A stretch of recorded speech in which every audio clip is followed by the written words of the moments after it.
followers to fight until all Americans are driven out of Islamic countries.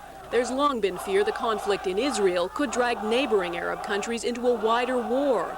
Now this attack may further embolden enemies of Israel. The ambitions of terrorist groups that fight against Israel will rise. The leader of Hamas, the Islamic extremist group responsible for many suicide bombings inside Israel, says he doesn't support attacks against innocent people, but says the U.S. must reassess its position. It's the cause of injustice in many parts of the world, he says. Tonight, Israel's prime minister calling for an international war on terrorism. I believe that together we can defeat these forces of evil. At the American embassy in Tel Aviv, flowers of sympathy. I think very few Americans now don't understand how Israelis feel. And Israeli airspace closed tonight, as are the borders with Lebanon, with Egypt, and with Jordan. All the checkpoints in and out of the West Bank and the Gaza Strip are closed, as well as a precaution in case a terrorist tries to take advantage of the situation. Several U.S. embassies in the Middle East have been closed indefinitely in Yemen, in Kuwait, Oman, and the United Arab Emirates. Israel has also declared tomorrow a day of mourning in solidarity with the United States. And just one more note, Tom, Israel has sent rescue teams, experts in extricating people from rubble of buildings, to New York to assist in the search and recovery efforts. Tom? Thank you very much. Donna Friesen, who is in Tel Aviv tonight with a wrap-up on what's going on in that troubled and volatile part of the world. It goes without saying that the terrorists were not just a ragtag group of people who acted in some kind of spontaneous or ad hoc fashion. It was a very carefully planned and very efficient operation from their point of view. They must be thinking tonight, wherever they are, that they have succeeded in this first stage of this terrorist war against the United States, but it is far, far from over. The price has been very heavy for the United States in so many ways, and we still do not know the full cost of this terrorist attack today.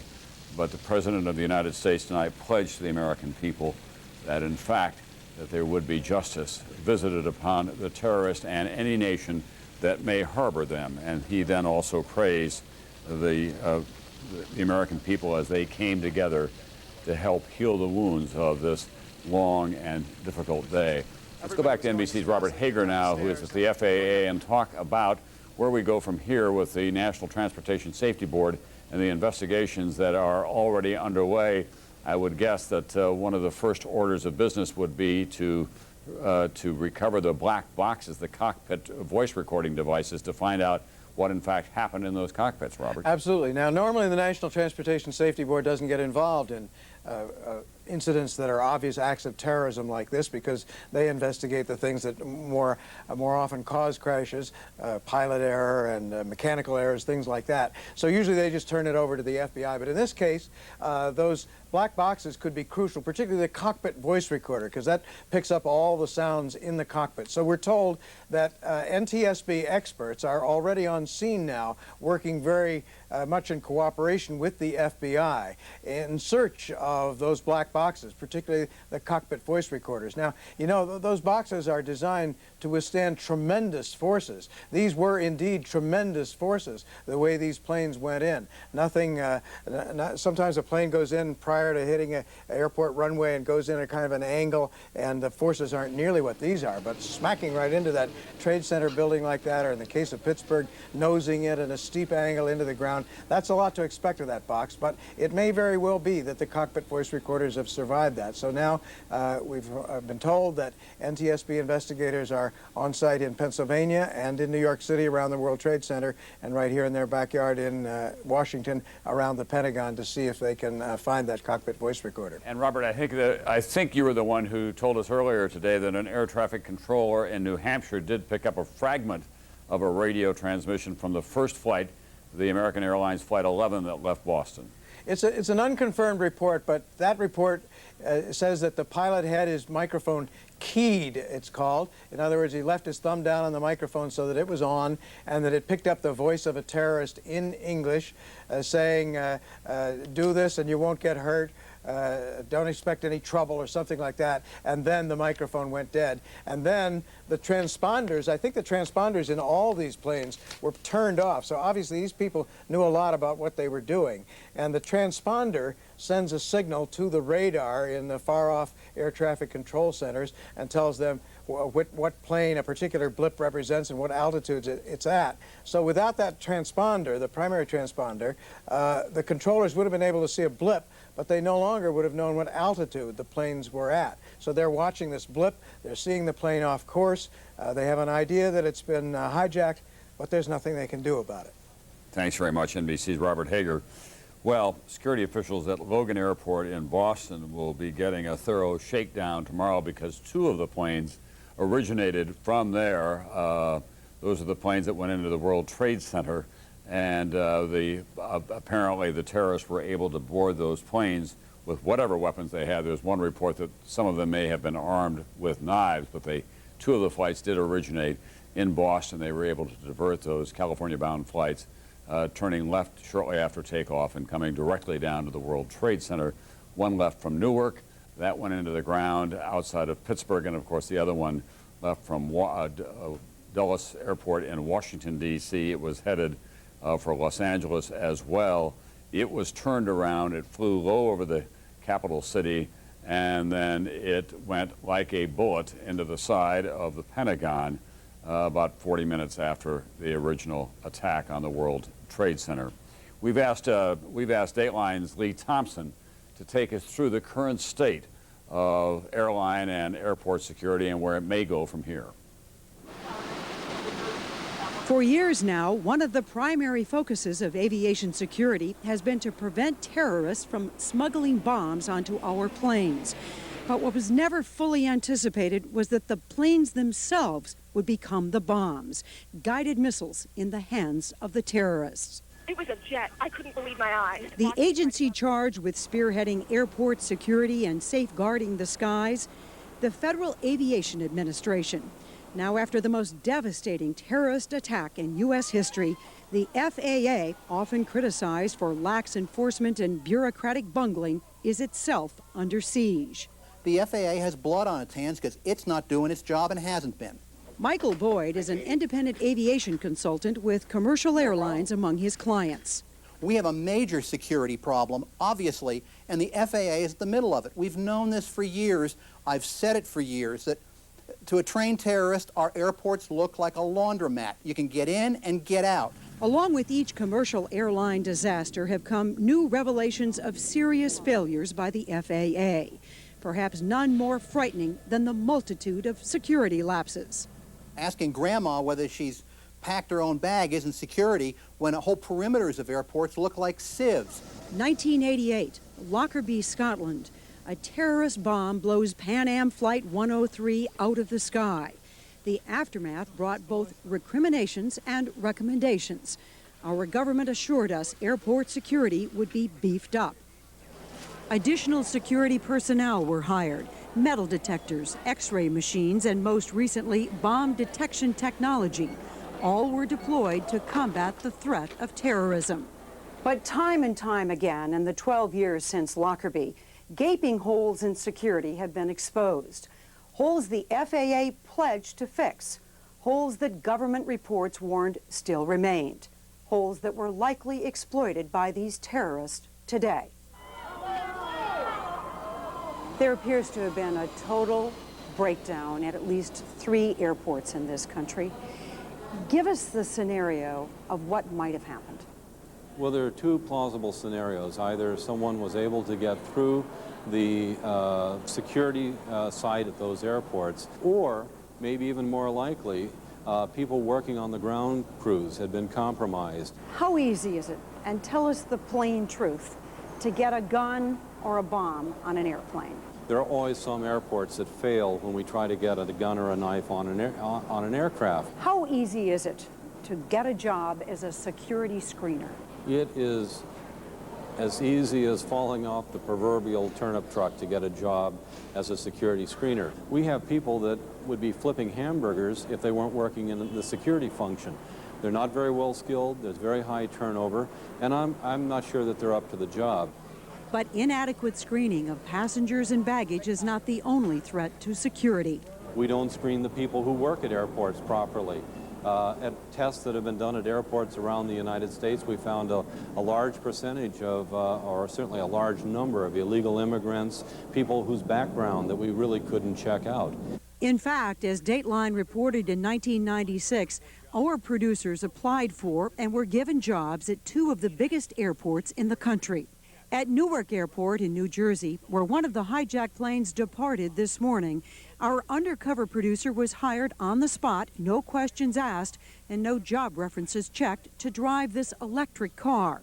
But within 2 days, he was working security, checking carry-on bags. He was given no training. And watch how our undercover producer wanders along tarmacs and throughout airplanes without the ID to be there. And he passes some 10 other airport employees without being stopped. At Hartsfield Airport in Atlanta, our producer was hired as a baggage handler without the required background check. Again, he was free to roam on airliners like this one.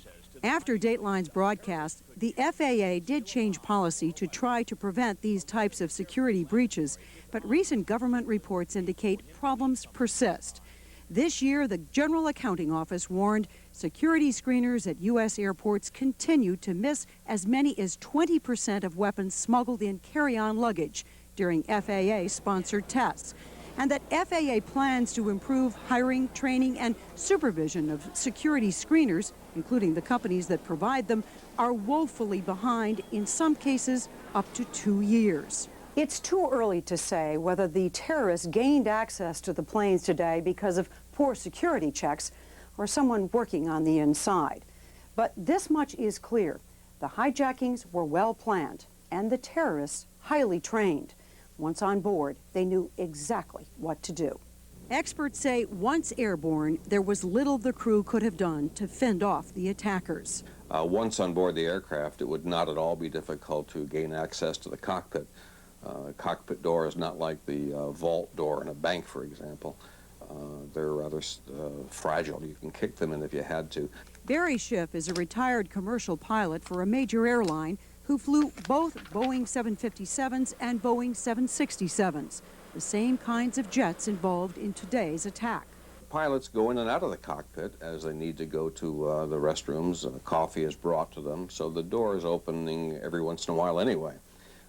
And even if the cockpit door were locked and nobody were going in or out, it would not be difficult to threaten a flight attendant such that she would get the pilots to open the door because of fear for her life.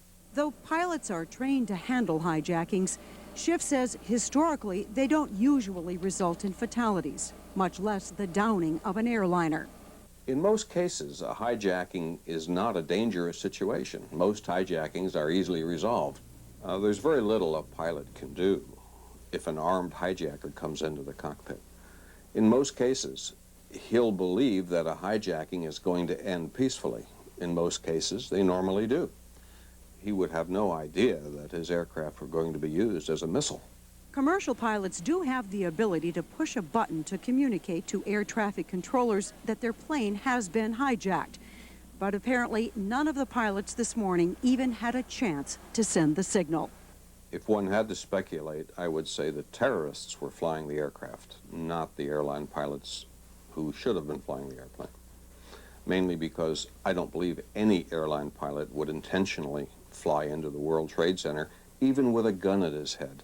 We may never know exactly what happened in the cockpits, but both the FAA and the airlines had to have known that something was terribly amiss, as each of the planes veered inexplicably off their flight paths.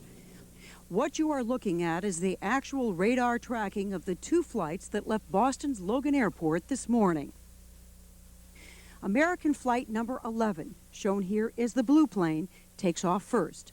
United Flight 175 takes off next. Both proceed west towards Los Angeles. They are fully fueled for a transcontinental trip. Then, somewhere near New York State, the planes abruptly change direction, now flying southeast to Ground Zero, the tip of Manhattan. American Flight 11 finds its target first, Tower number 1.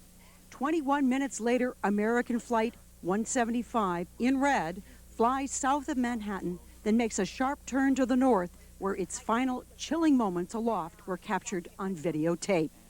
Meanwhile, United Airlines Flight 93 leaves Newark Airport in New Jersey for San Francisco. The radar shows that somewhere near Cleveland, the plane makes a sudden U-turn, then disappears. It crashed in this field near Pittsburgh. Its final destination unknown, but experts suspect that it was likely headed to a target in Washington, D.C. Since the airplane crashed in a rural area, that there might have been a struggle on board that aircraft between the crew and the hijackers, and that the crew somehow managed to thwart the hijackers' intent of crashing that airplane into something else. If that's true, the crew probably saved hundreds, maybe thousands of lives on the ground. Unfortunately, even their heroics will not be enough to save the aviation system upon which America relies so heavily. A linchpin of our economy is our air transportation system. We can't do without it. It's not an accessory. As of today, that linchpin has been shut down. In the coming months, what we're going to find is an air transportation system that's totally different than we've known. It's going to be one where airports are going to be basically armed camps. Providing safe and secure passage for the 640 million passengers passing through 1,000 screening checkpoints, traveling with more than 2.5 billion pieces of carry-on and checked luggage, flying on 97 air carriers is a monumental task that will likely take years to manage. That's Dateline's Lee Thompson tonight on the state of airport security in this country and airline security. Some very sharp critics in there. It will get much tougher in the days immediately following this terrorist attack and for months and probably for years to come as well. The mayor of New York City, Rudy Giuliani, has appeared to give us an update on the toll of casualties in the World Trade Center attack and the collapse of those 110-story skyscrapers and also 7 World Trade Center, the 40-story building that came down later. Here is some of what he had to say this evening. At the scene, it's a horrific sight, but there are thousands and thousands of emergency workers down there. We've gotten a tremendous amount of help and assistance. In fact, we actually probably have more equipment than we need at this point. We're very grateful for it, and it'll be stored in areas, and probably over the next 2 or 3 days we will need it. And we'll do everything we can to support the efforts of the people who are trying to recover people from the debris and the horror that's taken place down there.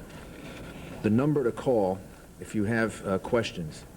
I'm not sure we can answer all of your questions, but at least we can try to answer it, is 1-212-560-2730. That's 1-560-2730. If you have questions throughout the night and tomorrow, that's the number to call rather than 911, which you should just call if there is an emergency. We had over 1,100 emergency room visits today that we know of. So far, we have 6 fatalities that we know of, 5 at St. Vincent's.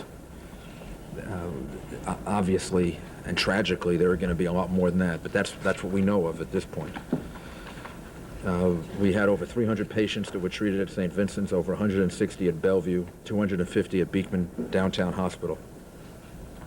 And the hospital, these hospitals were probably the ones under the most stress, but they were able to get through. I want to thank all the people that helped St. Vincent's getting the water that they needed and the support that they needed. Also, I'd like to say to people that might consider doing this that services should be made available in New York City tomorrow on a fair and equitable basis. Anybody that thinks that they're going to gouge consumers or ask for extra amounts of money for food or anything else, we're going to have the police and the Consumer Affairs Department out there. So just be careful. This is a time in which we all have to cooperate and help each other. Alternate side street parking is suspended. Sanitation services will take place in most of the city, except obviously in the lower part of Manhattan, where the sanitation department will be working to remove debris, which has already started.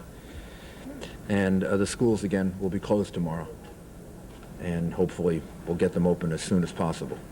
Tomorrow the effort will be at trying to recover as many people as possible and trying to clean up the horrible mess that was created by all of this. And I would ask people to cooperate as much as possible in that effort. If you have to come into Manhattan because your business is essential, then obviously do it. The upper part of Manhattan will be open. But if tomorrow is a day in which you want to stay home and stay with your family and give comfort and support maybe to other people that have been affected by this, it would be a good day to do that. Mayor Rudy Giuliani, ironically, this was to be the day in which there was going to be a mayoral primary to try to determine the candidates who would be replacing him. His term limits are up. He's been at once an extraordinarily popular and effective and controversial mayor in New York City, and obviously he is on top of the job here tonight, and he is saying an exceptional statement: stay home tomorrow, stay out of New York City, the busiest city in the world. But it's a day that the city is going to need to be directing all of its efforts on rescue efforts that are downtown in the World Trade Center area, and a lot of the services simply will not be available. All schools are closed here tomorrow. The financial markets are closed as well. NBC's Dan Abrams is down near where that search and rescue effort is underway, and he's with a New York City police official. Dan? Well, that's right, Tom. Where I'm standing is sort of the gateway to the rescue effort. Literally lines of police cars, fire trucks, ambulances going down the road here to the Trade Center, which is about half a mile away. I'm joined by Detective Ron Brandt, who's been back there for the last 11 hours. Detective, what have you been doing there and what have you seen? Just when we first got here, originally we mobilized here and just trying to help out and get people off the streets and just helping wherever we can. For the last 5 hours, 6 hours, what has the rescue effort been, how's that been going? Just trying to get to see if there's people around and just trying to call out going into subways and just trying to see if there's anybody, you know, that we can help out. How would you characterize the scene back there now? It's words I guess can't describe it. Never seen anything in my 14 years. I've never seen anything like it, quite like it. Hopefully I'll never see anything like it again. Detective, thank you. Tom, I want to bring in Captain Kenner from the Fire Department of New York, who is one of the people who's been back there. Captain, thank you for taking the time. Tell us what you have been doing there. You seem to be covered in soot. Just I've never seen such carnage.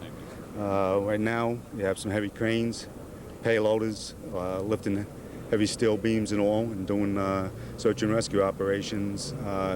Quite a bit of devastation over there. When you say search and rescue operations, what exactly is that involving? Well, we're looking if there are any survivors. I try and ID what we can, and basically lift some of the heavy building off. As you know, 2 buildings came down and another 60-story building collapsed. It's nothing like you could ever imagine. So we have some big payloaders and cranes, and we're going into that operation. Commissioner's over there. We just walked out now after about 10 hours, and we'll be going back in a little while. So everybody's working very hard and doing the best we can. Have you found survivors? I mean, a lot of the firefighters are coming out are saying to me, look, this is a recovery effort. Have you been finding them? No survivors so far. So sad to say, quite a few victims, but no survivors so far. So. And again, when you say quite a few, can you give us a little bit more specifics about what you've been seeing back there? You'd have to ask the command post. They have an overall view. We were in small pockets in certain areas doing our searches, so I could, knowing what we found, and I'd really rather not say what type of numbers, but I know the command post would have the overall figures. Finally, what is the state of the building right now? How would you characterize it? Non-existent, gone. So both towers and a 60-story building next to it. So totally collapsed into each other. Okay. Thank you very much, Captain Kenner. We appreciate it. Tom, back to you. They don't call them New York's finest for nothing. Those are really heroic efforts that are underway tonight in the lower end of Manhattan, and they will go on all through the night as they have all day long. The New York City Firefighters Union saying they believe that they lost at least 200 firemen when those buildings came down, and the toll, as we have been saying repeatedly, I know you may be tired of hearing it, we simply don't know how high it may go. At one point today, the president used the phrase, thousands dead. It could very well go into the thousands. 2,400 people were killed when the Japanese attacked Pearl Harbor 60 years ago this year. This attack on America this terrorist war in America could be more consequential in terms of lives lost, and it could be as well consequential in other ways in terms of getting this country involved around the world. Pearl Harbor, of course, triggered World War II, one of the epic events in the history of mankind. This is not expected to do just that, but it will change this country in so many ways. Let's go to Robert Bazell now, who has been at St. Vincent's Hospital for much of the day.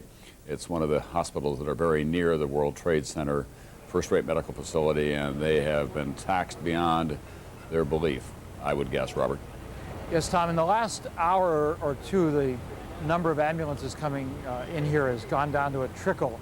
And we understand from hospital officials that's because rescue workers have hit some kind of a hot spot, possibly a gas line or something like that, that's made them have to stop the search and rescue operations.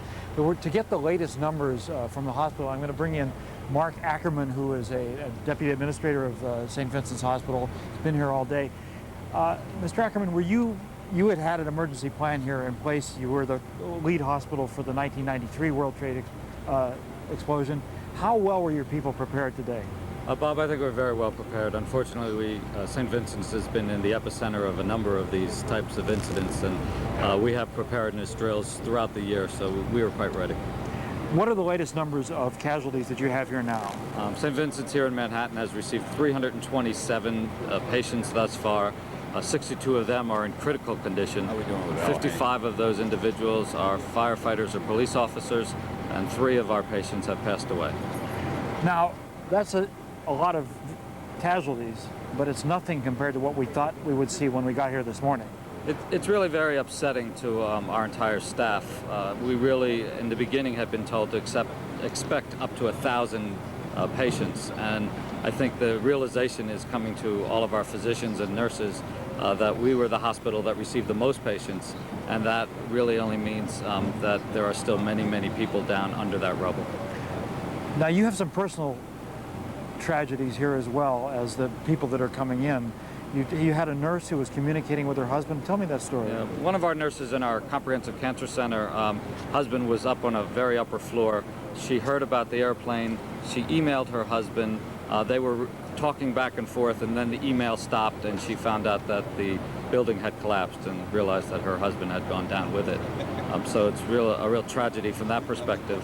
A number of our nurses are married to firefighters and police officers, and they've been working hard all day, knowing in the back of their minds that their loved ones may be among the casualties. There's some terrible stories here, Tom, and I think that we're going to find out that this is going to continue on in the next few days, although certainly not at the rate that we saw it today. And I think from talking to the Dan Abrams, talking to the firefighter officials, we were talking about the magnitude of the rescue efforts, huge steel beams. It is the bodies and the victims, the injured, will continue to come in, but at a much lower rate. Tom? Ask Mr. Ackerman for us quickly, if you could, Robert, whether they have enough medical personnel, doctors and trained nurses and so on. Mr. Ackerman, are there enough doctors? Do you have the staff you need to deal with whatever contingencies come up? We do. We had over 500 physicians and nurses on duty, or people that came in from their days off. There was a convention of physicians in town here. As a matter of fact, we had people from Europe come and offer their assistance. And in fact, ultimately, we ended up turning people away because so many wonderful New Yorkers and people from around the world volunteered their services. And there was also an amazing sight here today. At one point, the hospital had asked for blood, and the number of donors who were spilling onto the street here was so great, within just minutes of the first announcement, that you had to turn them away. We did. Actually, we had over 800 people in line at one point. The mayor happened to come at that moment and said, "What do you need?" And we said, "We have people we have to ship to other blood centers." And we had 10 city buses here in a matter of moments. Those 800 people were brought around the city to donate blood in other places. And you have enough beds to handle all the people that have come in and all the people that will be coming in the next hours? We do. We have 2,600 beds in the St. Vincent's Catholic Medical Center system, 800 beds here in Manhattan. We were able to send many of our patients to our other hospitals, and they will be ready now with beds here in Manhattan in the event we get many more patients overnight. Thank you very much, and great job here by many, many doctors and nurses, Tom. All right, thanks very much, Bob Bazell at St. Vincent's, one of New York's premier hospitals in Lower Manhattan, not too far from the World Trade Center, or what used to be the World Trade Center. You can only imagine what it was like in the nation's capital today. First, the news that the World Trade Center had been hit by a plane. Then a second plane had hit the other tower. That, of course, conjured up immediate visions of that this was some kind of a terrorist attack. Then the Pentagon was hit by a hijacked airliner. Donald Rumsfeld, the Secretary of Defense, was in his office at the time. It penetrated 2 of the rings of that fortress-like building. The fires continue to burn there tonight. There was a code red on Capitol Hill. That meant that House Speaker Dennis Hastert, who was 3rd in line of succession, had to be taken to a secure location. Condoleezza Rice, the National Security Advisor to the President, was on the phone to him. He was at a literacy event in Florida, and she told his staff that they then suspected terrorism as a result of the second attack. She went to the operations room in the White House with Vice President Dick Cheney. Colin Powell turned around on a trip to Lima and started back for the United States. What kind of a day was it for the rest of the day in the nation's capital? Here's NBC's Nora O'Donnell with a report on this day that will be remembered for so long, for so many terrible reasons.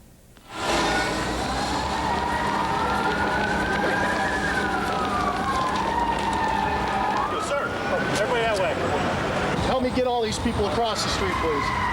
Moments after the attack on New York, the chaos spread to the nation's capital. So what looked to be maybe a 20-passenger corporate jet, no markings on the side, coming in at a shallow angle like it was landing right into the side of the Pentagon. And then a huge fireball, perhaps 5 times the height of the Pentagon.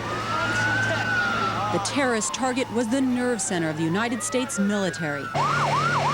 An explosion ripped through the building that since World War II has symbolized America's power. And we heard this boom, the building shook, the ceiling tiles fell out of the ceiling, and we ran out. We kind of dazed, grabbed our hard hats, ran out, and there was just smoke. People were screaming, "Run, what is it, what is it?" Let's roll! Get on the other side! As firefighters rushed to put out the flames, America learned that the Pentagon had indeed taken a direct hit, not from a corporate jet, but from another hijacked plane, American Airlines Flight 77, en route from Washington's Dulles Airport to Los Angeles.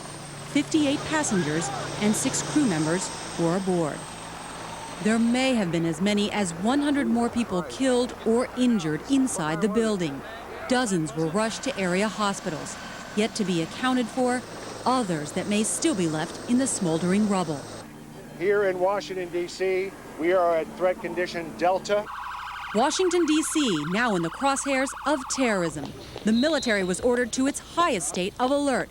And at the White House, the Secret Service received a credible threat of a terrorist act. We've got to be off the grounds and inside the building. A 4th hijacked plane that crashed 80 miles outside Pittsburgh is believed to have been headed for an attack on Camp David, the presidential retreat in the mountains of Maryland.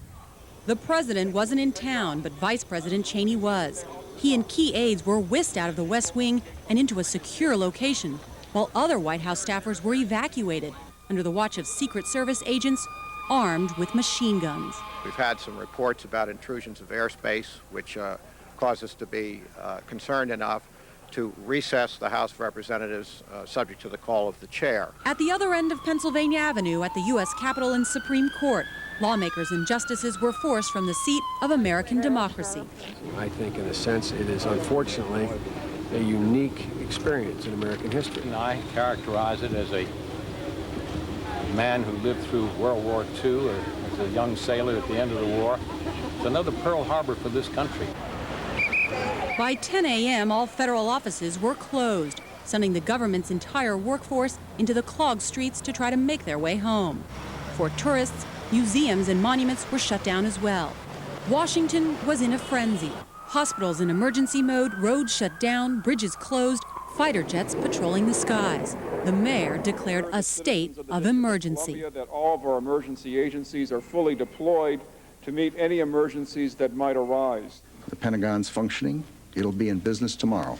Later, Donald Rumsfeld, the Secretary of Defense, stepped up to the Pentagon podium to state the horrible truth everyone already knew. There is no question but that the attack against the United States of America today was a vicious, well-coordinated, a massive attack against the United States of America. What kind of world do we live in? This is terrible. It's just awful. Tonight, Washington is a ghost town. This is the Memorial Bridge, normally crowded with traffic. Yet the attack has succeeded in shutting down the capital of the United States and left Americans wondering, how could it have happened in this of all cities? The White House, the Capitol, and the Pentagon are symbols of America. Counterterrorism forecaster Marvin Citron authored a report in 1994 for the Department of Defense, warning of Washington's vulnerability to terrorist attack. We predicted a plane could have crashed into the Pentagon. That's about as specific as you can be. If you made a right turn at the Washington Monument, you could hit the Pentagon. A left turn, you could hit the White House. He advised back in 1994 that air traffic be controlled over and around all federal buildings, but he says this recommendation was not implemented. People are wondering today how the Pentagon, which is the symbol of America's military power, could be hit by a plane. How could that happen? Because we're a free society. The balance you've got in the United States is access and freedom to complete security. Despite heightened security after the Oklahoma City bombing and barriers at the White House, Citron says Washington became complacent about protecting itself. We've let down. We strengthened ourselves during Oklahoma because the crisis was there. We were in a crisis mode. Once we get rid of that mode, we go back to laissez-faire. But is it even possible to protect Washington, a symbol of democracy, but also the nucleus of the country's power? You cannot defend against this kind of an attack. The Pentagon is just one more Washington office building. That's all it is. It's not a fortress. Noel Cook is a former Pentagon counterterrorism chief. Just this June, he authored a report warning that an attack of this kind was imminent. Now he says the nation has to face the reality of terrorism in our own backyard. What's emotionally gripping is the feeling that this thing has come home to roost in a major way. We are vulnerable in ways that we never were prepared to admit to ourselves, and we're going to have to cope with that. Marvin Citron concurs. He predicts a city under siege. I think people are going to be more looking around. It'll look more like Israel, where the people there are accustomed to attacks from terrorists, and they're prepared, and they look for things. We'll do more of the same thing. The first step for now, a show of determination by President Bush, who returned to the White House at the end of a tragic day, hoping to allay the fears of a stunned and terrified nation. That's Nora O'Donnell, who covers Congress for NBC News and Washington in general. The D.C. Police Chief Charles Ramsey said tonight, nothing in Washington, D.C., your nation's capital, is likely to be the same again. That's the police chief of that city. But as far as security is concerned, there is no longer any such thing, he said, as business as usual. Already Pennsylvania Avenue in front of the White House had been closed down. There had been some talk about reopening that. That talk will disappear in a heartbeat as a result of this attack on the Pentagon today and the terrorist attack up here in New York City. What goes on in a cockpit when there's the kind of chaos that we witnessed here today? Well, someone who knows a lot about cockpit chaos in a flight that is in a distressed mode is Al Haynes. He was the man who was at the controls of that United Airlines flight in July 1989 and made that heroic, controlled crash landing in Sioux City, Iowa, and saved so many lives with his heroic action. Let's talk to you, Mr. Haynes. You were not being hijacked at the time, obviously, but what it must have been like in that cockpit. You had to be thinking about that today as you watched all these images. Yeah, Tom, I can't imagine what that crew went through. I have to believe, like everybody else has been saying all day, that the crew only had control of the airplane from the very beginning, and after that it had to be someone else. No crew would do what those people did. Yeah. What they went through had to be terrible. And they were obviously very sophisticated, the hijackers, because they knew enough to turn off the transponders so no one could track their flight. Oh, I hadn't heard that. They did turn the transponder off. Yes. And if well, that would be... Go ahead. Excuse me, they can track them by the blip, but they would have just a blip to follow, and it'd be very difficult for the controllers, I would think, to follow. Yeah. What are the procedures in a cockpit if you are being hijacked? How are you trained as a pilot? Well, you have several different things you can do. One is you do send out a transponder code, but obviously they knew better than that. And that's about it. There's not much else you can do. You send the transponder code, and if they won't let you transmit on the radio, then you're just there, and that's all there is to it. Is there any other way to send a secret signal to air traffic controllers that you're being hijacked? Not unless you use a transponder. Other than that, there's really no way to contact them other than by radio. And if they know enough to turn the transponder off, I'm sure they won't let you talk. Once you get airborne in a 757 or whatever these planes were today, how difficult would it be for someone to remove the pilot from the chair and take the controls and fly it as precisely as they did into the Pentagon and into the World Trade Center? Well, I would just guess here, speculation, that once they're in the cockpit, they probably know enough to put it on autopilot. They put it on autopilot, then they pull the crew out of the seats by either executing them or making them unconscious, and then they can get back in and fly. But first it would go on autopilot, so the airplane would be under control while they were doing this. And they probably know enough to do that, evidently, if they know enough to turn off the transponder. That'd be a guess anyway. Yeah, but they made a hard left turn when they left Boston, according to the blip that we were able to follow on the tracking tape, and then they were able to make a couple of banking turns at low altitude here over Manhattan, and I think that there was at least one report that they did the same thing over Washington, D.C., perhaps over Lafayette Park. So it does appear that the people who were at the controls were skilled pilots, and if they were the terrorists, they were obviously highly trained. Well, it's also possible that they hijacked the airplane before it took off. I'm just, again, a wild guess, so that they were actually in the cockpit at the takeoff. And if you know that the one down in the Caribbean that crashed, the hijacker was in the right seat while the captain was in the left seat. It's possible if he thinks they're just going to hijack the airplane, you'll do whatever they say. And if he says, I'm going to sit in this right seat, you take off, that's what you do because you assume he's just going to go somewhere and land and refuel and that type of thing. How difficult has this day been for you watching these planes being flown into buildings and the Pentagon? It was difficult at first, especially when I found out there were crews involved, and when I found it was United, it was even more so. But the whole thing has been very difficult. I have been busy most of the day and haven't seen an awful lot of it. But what I have seen is just, as the word everybody uses, horrific, and it's a very emotional thing for anyone. Al Haynes, thank you very much for being with us. It still was a marvel of piloting that you did when you landed that plane in Sioux City, Iowa. That United Airlines plane that had lost most of its controls, and he was able to bring it in a controlled crash landing. They did lose some of the passengers, obviously, but any number of them were saved as a result of his great skills in the cockpit. We want to show you some remarkable scenes now from inside Air Force One. This is the fighter jet escort that Air Force One had as it flew back to Washington today from the Strategic Air Command headquarters at Offutt Air Force Base. That may become a routine procedure for the president as he flies domestically in this country as well as internationally. It's not always a conspicuous presence. You generally have planes when you're flying with the president over disputed areas that are in the vicinity, but you don't see him flying that closely off the wing of Air Force One. They're on their approach now to Andrews Air Force Base. That's an F-16, I think. I can only see one tail sticking up, so I think it's an F-16 that helped escort them back to Andrews Air Force Base.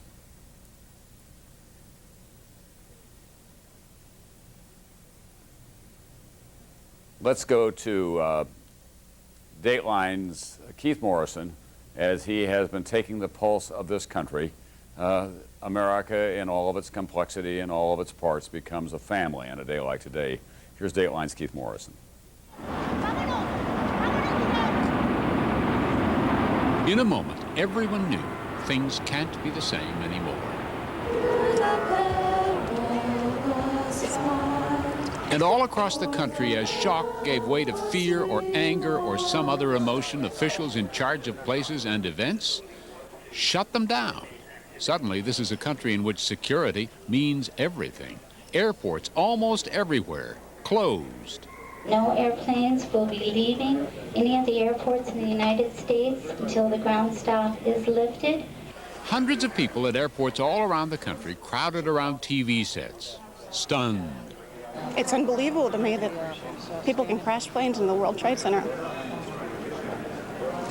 and collapse on thousands of people. All the rescue workers outside there. It's absolutely devastating. I don't think anybody in this nation is going to be able to sit down and have dinner this evening or any evening from now on and consider ourselves to be completely safe. It's just crazy. The order to close for the first time, the entire national air traffic system came early from the Federal Aviation Administration. Many of those airports were evacuated.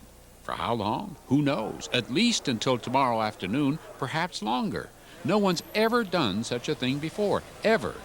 I think our security is going to be so tight tomorrow that you're not going to believe it. It's going to take a long time to get everybody cleared. I mean, they're going to be doing hand searches. They're going to be doing all kinds of stuff. It's going to be the top level of security that we have tomorrow.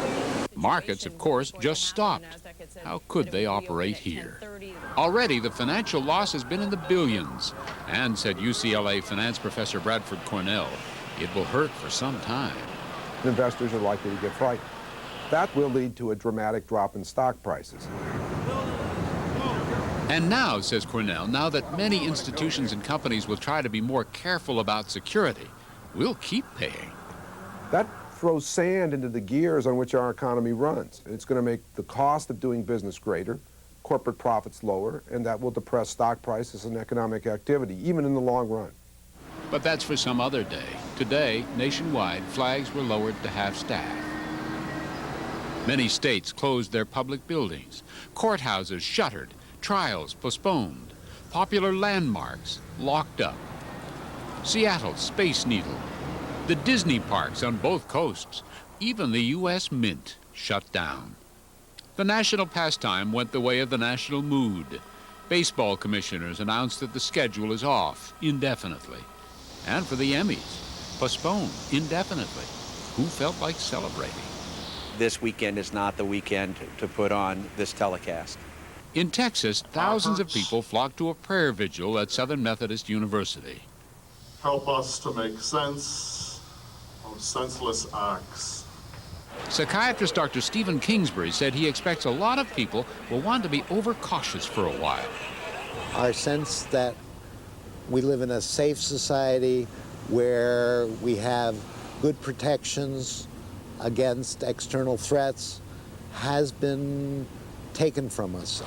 And a terrorism expert, Peter Chalk, who spoke to us over the phone because security kept him out of downtown Washington, told us overreacting towards safety might be a good idea for a while.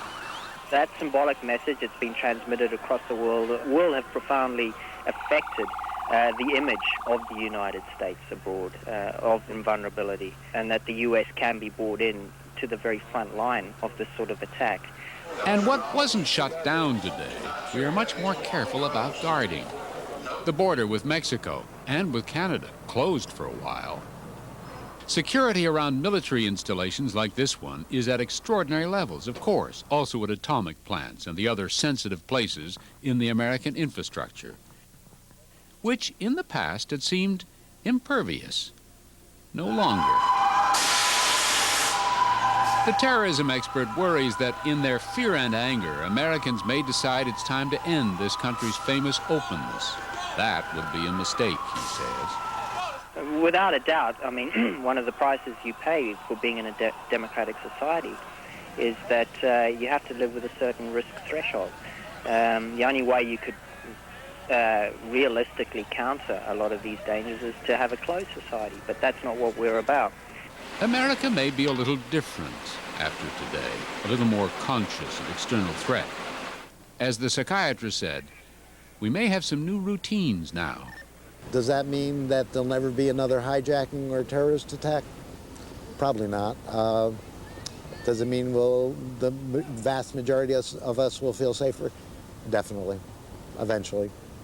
But not today. Today we interviewed the doctor in a park because security at his university office kept our cameras outside.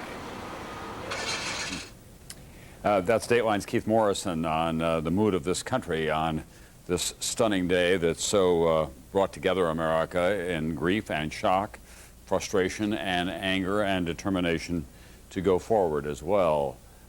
We do have some additional information for you. A top New York City police official said at the end of the news conference by Mayor Giuliani that, in fact, there are people still alive trapped in the rubble of the World Trade Center. He wouldn't say how many, but they're bringing in heavy construction equipment to move a lot of the big blocks of concrete that have come down and the steel beams as well. And he says that they have recovered some victims who were still alive when they found them this evening. So that's the most heartening news that we've had from the site of this carnage in lower Manhattan so far tonight. The work will go on through the night and for several more days. John Hanson, the assistant fire chief in Oklahoma City, reminded us earlier that in Oklahoma City the rescue efforts were going on for 7 days before they were called to a halt, and they had a full accounting of all the people who were missing. And as horrendous as Oklahoma City was, it will pale in comparison probably in terms of the number of people who were in the World Trade Center when those two buildings came down, say nothing of that 40-story building that came down later, although that area had been evacuated by that time. NBC's Maria Shriver is in our Burbank bureau tonight, and she has been looking at the people who were on those flights that were destined, most of them for Los Angeles, although one flight was headed for San Francisco. Maria, what can you tell us? Well, Tom, as you have been reporting, as you just mentioned, all 4 of the hijacked planes were headed here to California, 1 to San Francisco, 3 here to Los Angeles. And the news that came here to California when people heard that those flights were coming here brought this city almost 3,000 miles away from the New York World Trade Center to almost a complete standstill. Los Angeles was one of the first airports in the country to get the early morning call to close down. Los Angeles International is one of the airports that we've asked to be evacuated early on. That unprecedented move spread fear throughout the city that terrorism might be heading west. The city went into high alert. Federal buildings, City Hall, and the courts were all evacuated, and that was just the beginning. The chief of police attended an emergency council meeting and went on television to try and calm people's fears. We certainly want to again reassure the public that all is safe in the city of LA. We certainly have no guarantees, but we're certainly looking at all of the precautionary measures to ensure that the community is as safe as possible. And while there were no terrorist incidents, nonetheless, businesses came to a standstill. Disneyland closed its doors not just in California, but throughout the world. Virtually all studios closed down, including Jay Leno, who suspended production for the rest of the week. Tonight's Latin Grammys were also canceled. So was Madonna's concert and sporting events for the near future. Even the Emmys canceled Sunday's awards ceremony. A celebration and a comedy show would just not be something that would be appropriate for this country this weekend. By mid-afternoon, the state's governor felt it necessary to go on television and reassure all Californians that their state was indeed secure. First of all emergency services operations are up and running throughout California. Secondly, all law enforcement and firefighting personnel at the state level are fully deployed. But despite the pronouncements from elected officials, this was a state in fear and shock. It's like a movie. I can't believe that it could happen in this country. And while thousands of Los Angelinos were stranded and frightened, the real concern here was for New Yorkers and for the families here in Los Angeles who had loved ones on those planes. American and United Airlines asked the Salvation Army and the Red Cross to be available today to offer pastoral and ministerial services to the families of victims. It's just to be there and to say to them, we are here and we'll do whatever we can do to help you through this trauma and this pain. Tom, it's important to note that neither American Airlines or United Airlines have officially released the names of the passengers on those 4 flights. But however, some family members have released some names, most notably David Angel and his wife Lynn were on the flight from Boston here to Los Angeles. Angel is well known as the producer, one of the producers of the hit television show Frasier. His colleagues released a statement this afternoon calling him an incredibly talented, kind, and gentle man, a man of incredible personal faith as well. He perished on that flight. Also, as we've been reporting, I know you have also Barbara Olson. She was the wife of Solicitor General Ted Olson. She was on the flight from Washington to Los Angeles. She was one of the few passengers on several of these flights who managed to make a cell phone call to her husband where she told him that they were being hijacked. Moments later, her plane crashed into the Pentagon. Several other names have trickled out, but we don't know whether their kin have been notified, so we don't want to go out and actually tell you who they are. American Airlines and United have both asked us to publicize 800 numbers that they have put together. This is for family and friends who have questions, who want information about whether loved ones actually did get on those flights. The United hotline is 1-800-932-6555, and the American Airlines hotline is 1-800-245-0999. And they're quick to point out that people who are just who have no real personal connection should not tie up these lines. These are phone numbers for families, for concerned members of families who might have loved ones on those flights. But people here, if you flew over this city today, you wouldn't even recognize it because these normally clogged freeways were virtually empty. Many people kept their children at home from school, although the school system did go on as usual, and people have been asking the city to return to normal. But very much, this was a city very much in shock this morning. Throughout the day, people thought this terrorism might be headed this way. So we'll continue to keep you up to date on the California situation. Tom? Thanks very much, NBC's Maria Shriver. I suspect that was the case across the country as well, even for cities and small towns that were not the destination of these airplanes, that things did come to a stop today because it was one of those events in which America coalesces around its sense of national identity and shares the television set as well, trying to keep abreast of what has been going on. We're joined now by New York Governor Pataki, who has been down at the scene of this carnage all day long. Governor, tonight we heard a top New York City police official say that there are still people alive, that they do expect to recover some people from that wreckage throughout the night tonight. Is that your understanding as well? Well, we certainly hope so. The rescue efforts are ongoing, and they have the highest priority. We have the city of New York has the finest police and fire rescue teams in the world. They've been augmented by our state, National Guard, and federal help, and everything that can be done is being done, and we're just praying that we can recover some people who might be in the rubble right now.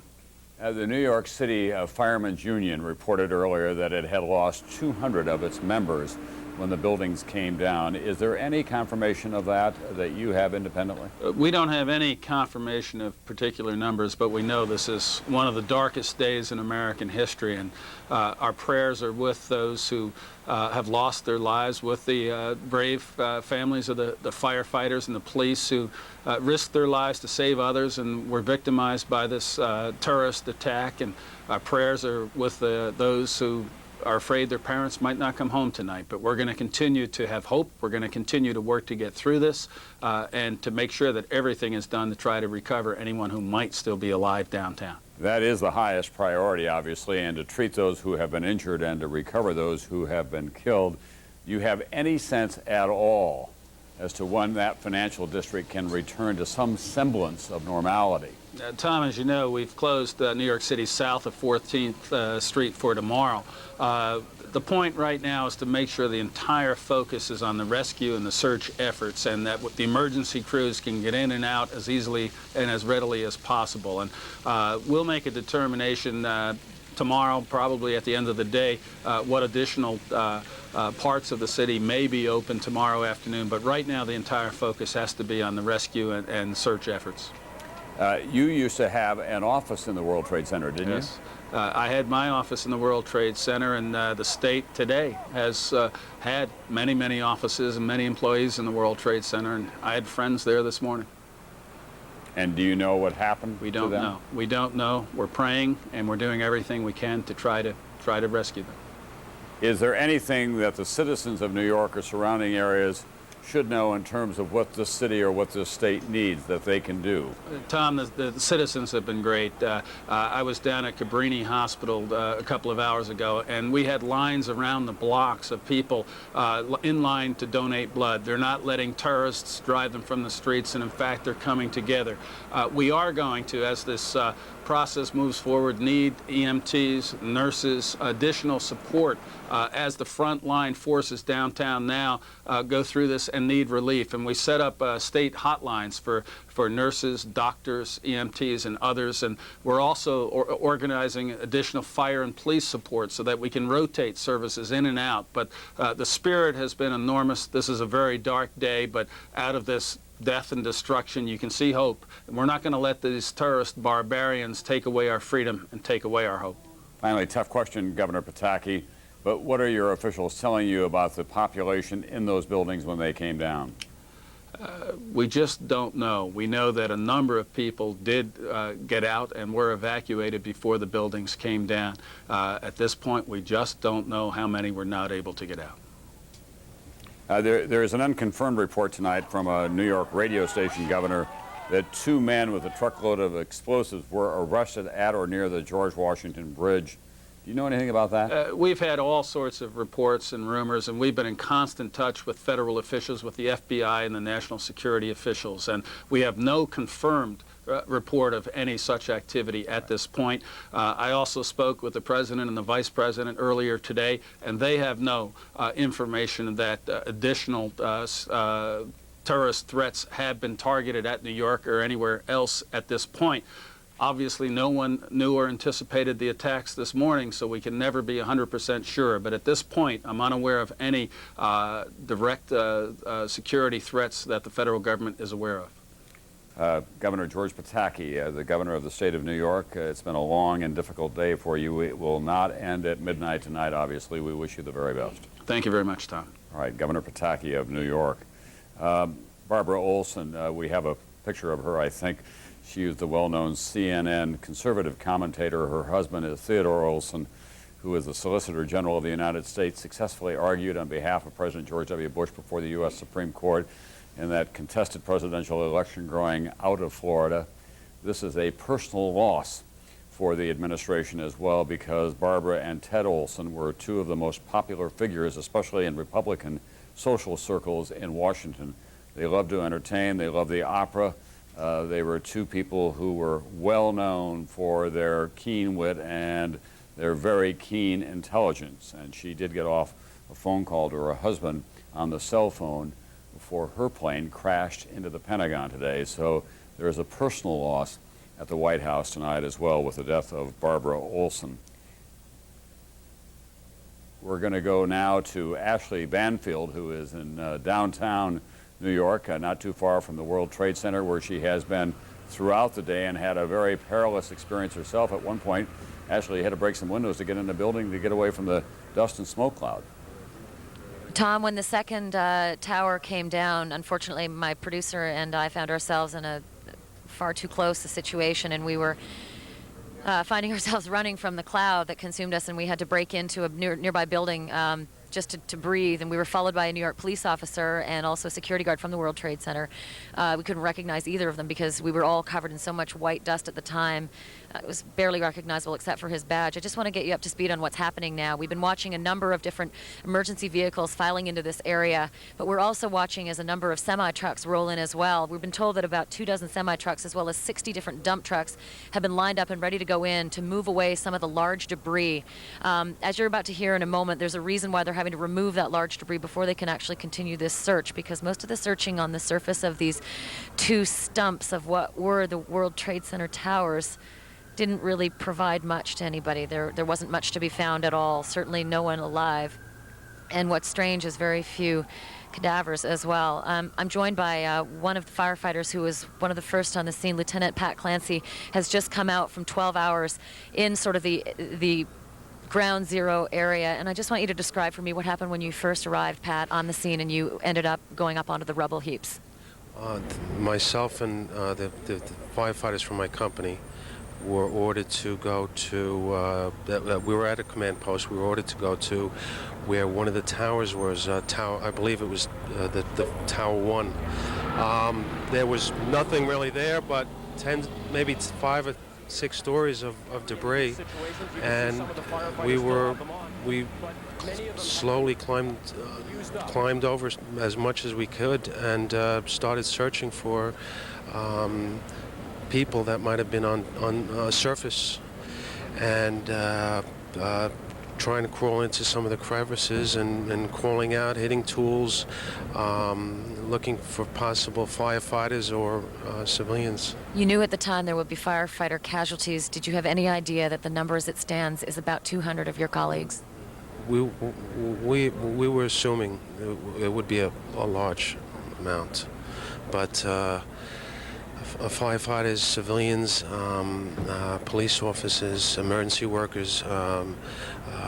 They're even a block away. There are fire trucks and police cruisers that are ambulances that are flipped over, burned out a block away. Just quickly, you were able to call your wife via our cell phones when you got out of your 12-hour shift. She had no idea you were alive. What was her response to you? She was hysterical, but I would imagine hundreds of firefighters are the same way, their wives. Lieutenant Pat Clancy, thank you for talking to us, and good luck. Stay safe. I know you're going back in tomorrow, so be careful. Thank you.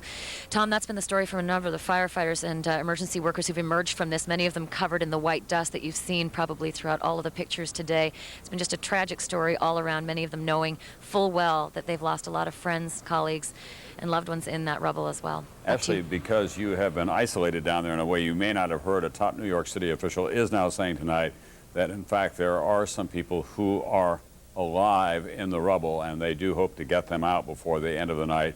He also said that they had recovered some people who were still alive when they got them out of the rubble, so there is some faint hope, at least, for people who have been trapped in there. We don't know the number by any means or how severely they are trapped at this time, but thank you very much. It's been a long and difficult and dangerous day for you, and we do appreciate your reporting. Let's go to NBC's Robert Hager now, who has some additional information for us on that United Airlines flight that left Newark bound for San Francisco and then was headed back toward the East Coast when it went down outside of Pittsburgh. Robert? A couple of pieces of key information. It comes from a briefing that Attorney General John Ashcroft has just completed for members of Congress at the Capitol Police Headquarters down near the Capitol. First, before that Pennsylvania plane, he did tell the members of Congress that knives were the weapons used in these attacks. We'd had some inklings of that before from cell phone calls made from the planes, but as far as federal authorities know, knives were the weapons used. There are no reports yet of guns having been used in any of these 4 planes that were hijacked. Now, the point about that the fourth of the crashes, it was a United airliner that had taken off from Newark, and on the etching you can see it got out near Cleveland, and suddenly it diverts back east. There had been some speculation that it might have been headed for Camp David, but Attorney General Ashcroft in his briefing for members of Congress said it was turning back for Washington, D.C. He did not say any particular target. In fact, I guess there'd be no way for him to know what target they had in mind, but he did believe that they had Washington in mind as a destination, and there's some indication they might have actually filed some kind of flight plan from the air saying that. He also said one other thing, that plane was not shot down. Now, there'd been no evidence that it was, but there were rumors around earlier in the day. Many people wondered, gee, could they have heard that it was going for the White House or something? Could anyone have actually dared to have ordered it to be shot down, even with all those people on it, because of national security? But Attorney General Ashcroft put an end to that. He said the plane was not shot down from the air, not shot down by any missile. Tom? All right, thanks very much, NBC's Robert Hager. Any additional word, by the way, Bob, on when flights may be resumed? No, they're still saying noon tomorrow Eastern time is when they're going to consider it, but it's not certain that that's when it will come. At any rate, it's clear that there'll be a lot more security checks, that there's going to be, for openers, no more curbside baggage, and there are going to be scattered checks for identification and personal checks of handbags, that kind of thing. It's going to be time-consuming. All right, thank you very much. We've just heard a stunning number from the Pentagon. We've been trying all night long to get some fix on the number of casualties there. NBC's Jim Miklashevsky stands by now. Jim? Tom, the latest figures from Arlington firefighters, who are really in charge of the firefighting and rescue efforts here, an estimated 800 killed inside the Pentagon, many of them still buried in the rubble that you see behind us. They brought in heavy earth movers, cadaver dogs, in an effort to find those who are still buried in the rubble. Very little hope, really, of finding anyone still alive, given the intensity of the fire inside and the severity of the damage to the building, the total collapse of all 5 floors down onto the ground floor. So, again, the latest estimate, 800 dead in the Pentagon. Tom? We should assume that the majority of those are military personnel, or would it be a mix as well of civilian employees and military personnel? Given the portion of the building, Tom, it's probably primarily military, Navy, Marines, some Army, and of course some civilians mixed in. All right, thanks very much, NBC's Jim Miklashevsky. The very disquieting news that at least 800 people were killed at the Pentagon, more than 266 were killed on those airplanes, an untold number still unaccounted for in lower Manhattan. This has been, as we have been saying all day long, a day quite unlike any other in American history. There has never been an attack of this severity or this magnitude within the continental United States. People are comparing it to Pearl Harbor, but at that time we did know who the enemy was. It did get the United States involved in World War II. This, of course, a shadowy terrorist attack using civilians against civilians, hijacked airliners as guided missiles. We want to share with you now just some of the first-person accounts of the people who have gone through this long, unending, and difficult day. On any given day, New York is a city with its own sounds, with its own rhythm. Today, you could feel a collective shudder as it all came crashing down. And the voices of those at Ground Zero are still shaking. Fathers. All of a sudden, we felt the second one go. Mothers. We all heard this just really loud explosion. Daughters. A huge explosion and a shudder. And our own colleagues at NBC. I never thought that it would happen here. Tom Lochtefeld, at work at a trading firm on the 80th floor of World Trade Tower 2 when the first plane hit. All you could see were papers and smoke just flying through and around the plaza. And we looked up about maybe 10 or 15 floors up, and the whole wall was blown out, and it was filled with flames. And everybody was just like in awe. We had no idea what it could be. And suddenly our two managers in the office, they came screaming in with an urgency that I've never, ever heard before in anybody's voice saying, "Get out, get out, get out, get out." We had gotten down to about the 50th floor from the 80th floor, and there was a PA announcement, and they kept saying, there's a fire in World Trade number 1. The firemen are attending to it. World Trade Center is secure. You may return to your offices. Repeatedly, repeatedly. And everybody just stood in sort of disbelief. Tom didn't go back. It was far from secure. Just minutes later, the second crash right into his office. If I went back up, I would have been dead. And if I didn't leave the minute that I left, I would be dead. And God bless the people who were on the 110th floor, because if I was down at the 50th, they were down at the 80th. It took 15 minutes to get out.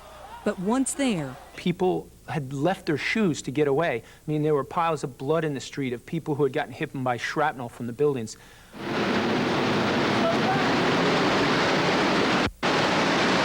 Your wife, you know, she said to me that she thought she was a widow.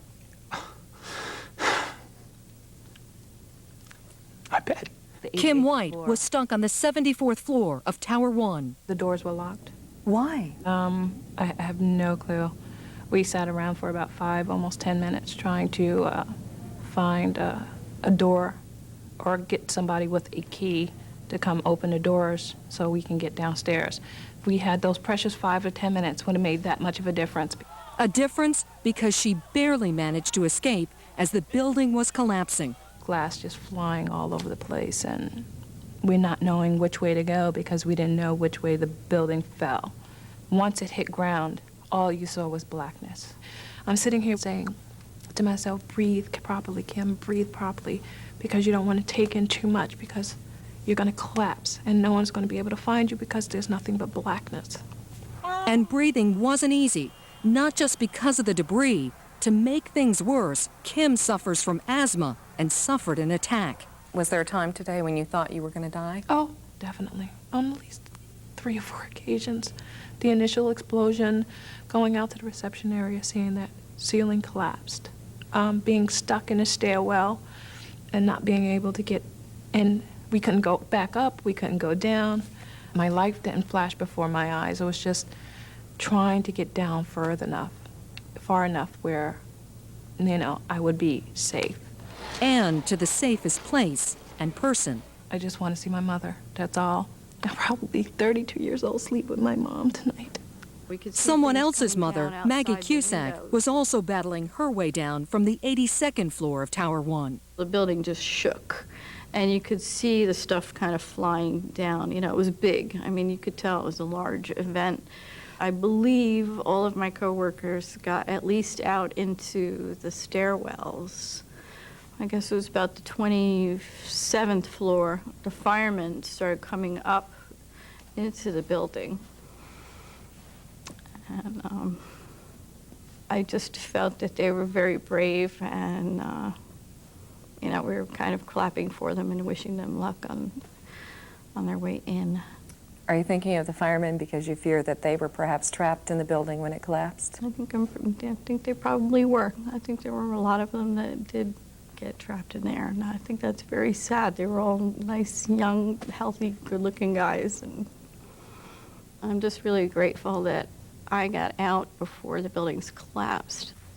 A few moments ago, NBC's Dawn Fratangelo with some of the people who went through the most terrifying day of their lives, their relief that they survived, their gratitude for the people who tried to save them, and their grief as well for their loss. Let's go to NBC's Rahema Ellis now. There is some, I'm told, exceptional videotape at Ground Zero. Rahema? Tom, indeed, I have just come back from Ground Zero. It's like going inside a disaster. We have some pictures we want you to take a look at. There's an eerie light that's cast over the entire area. Fire crews are hosing down the smoldering remains. There are firefighters everywhere. They are literally sifting through the rubble, trying to see what there is, who they might be able to find. I asked one firefighter, it is hard to imagine that anyone could survive this kind of devastation. But one firefighter said to me, we never give up. We will continue to search through this area until the very last word is given that we shouldn't search anymore. They are hoping against all hope that they can find someone out of this rubble. Tom, it is almost unbelievable. It takes your breath away to stand in what was the center of America's financial area, and now it doesn't exist anymore.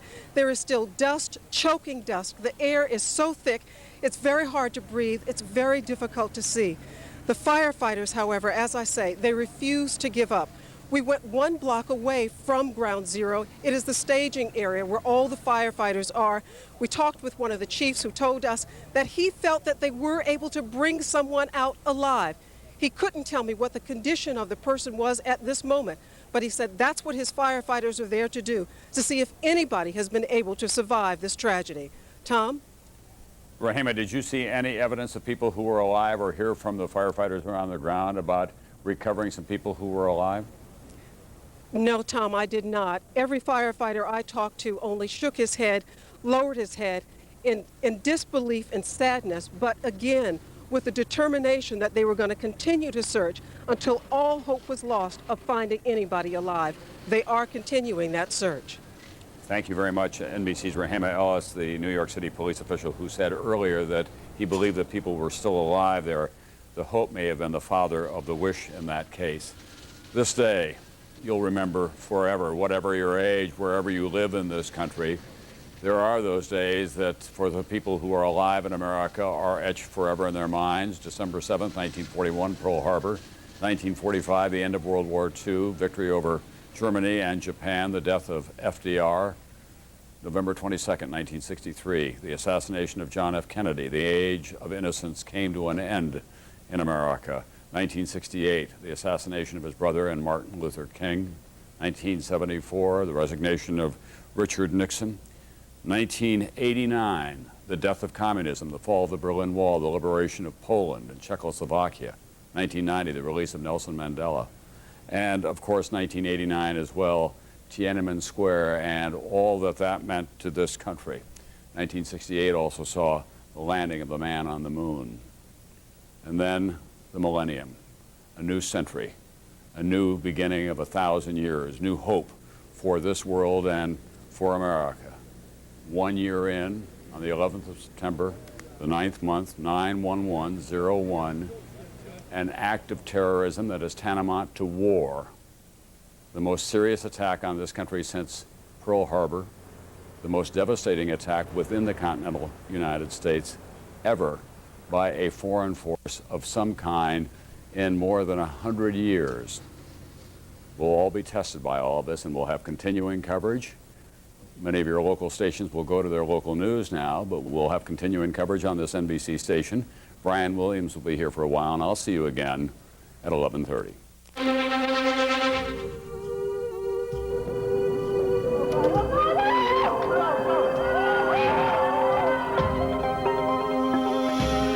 These acts of mass murder were intended to frighten our nation into chaos and retreat. But they have failed. America falls prey to terrorism, and America reacts.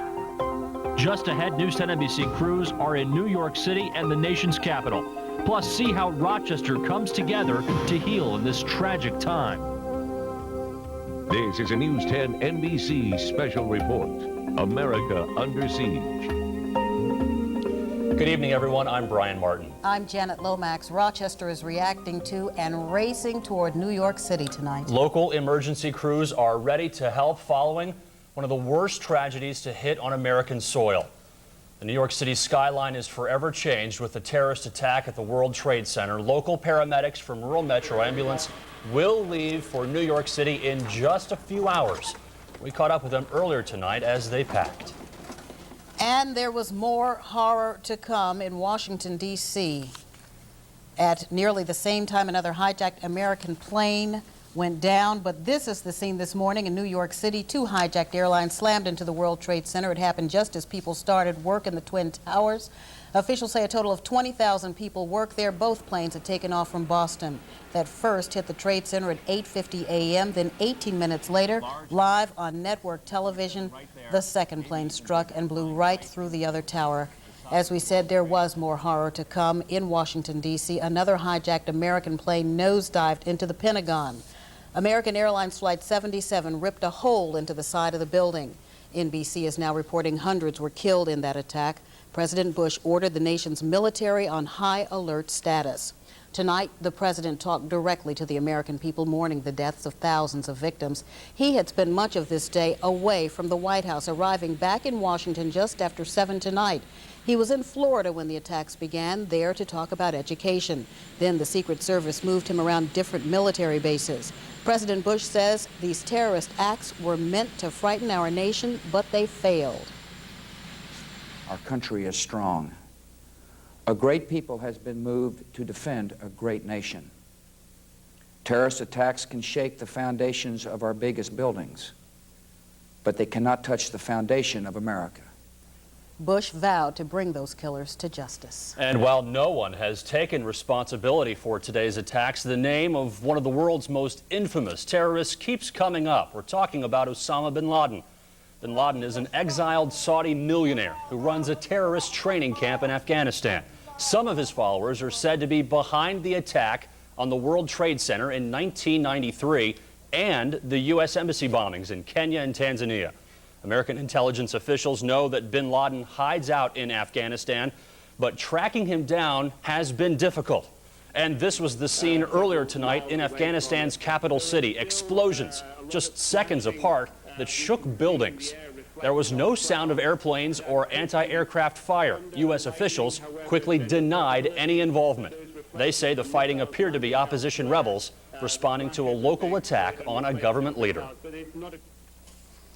And with everything that has transpired today, several religious groups in our area held prayer services tonight. Ray Lovato joins us live from the Islamic Center. Ray, the police were present there earlier tonight. And Brian, two Brighton police officers are still here this evening. The Islamic Center did not receive any out-and-out threats, but did get some harassing phone calls and some people driving by earlier today shouting some unpleasant things. The Islamic Center did receive threats immediately after the Oklahoma City bombing, but of course that turned out it was not the work of foreign terrorists. About 50 people gathered at this prayer service, and after their traditional prayers, they prayed for the families of the victims of today's violence. They also condemned the terrorism and said violence goes against the spirit of Islam. Now, Brighton police were also at an interfaith service at Temple Brith Kodesh not far from here. Members of the Christian and Muslim communities were invited there as well. Earlier, ministers and rabbis lent their support to the Islamic Center as word spread that the terrorists were likely from the Middle East. I think just Americans in general should support each other, and we're all here to be together for solidarity, for peace around the world. We as American Muslims wholeheartedly condemn this cowardly and horrible act which has taken the lives of so many of our countrymen. One other Islamic leader told me here tonight that the targeting of thousands of civilians is absolutely abhorrent. Reporting live from Westfall Road, Ray Lovato, News 10 NBC.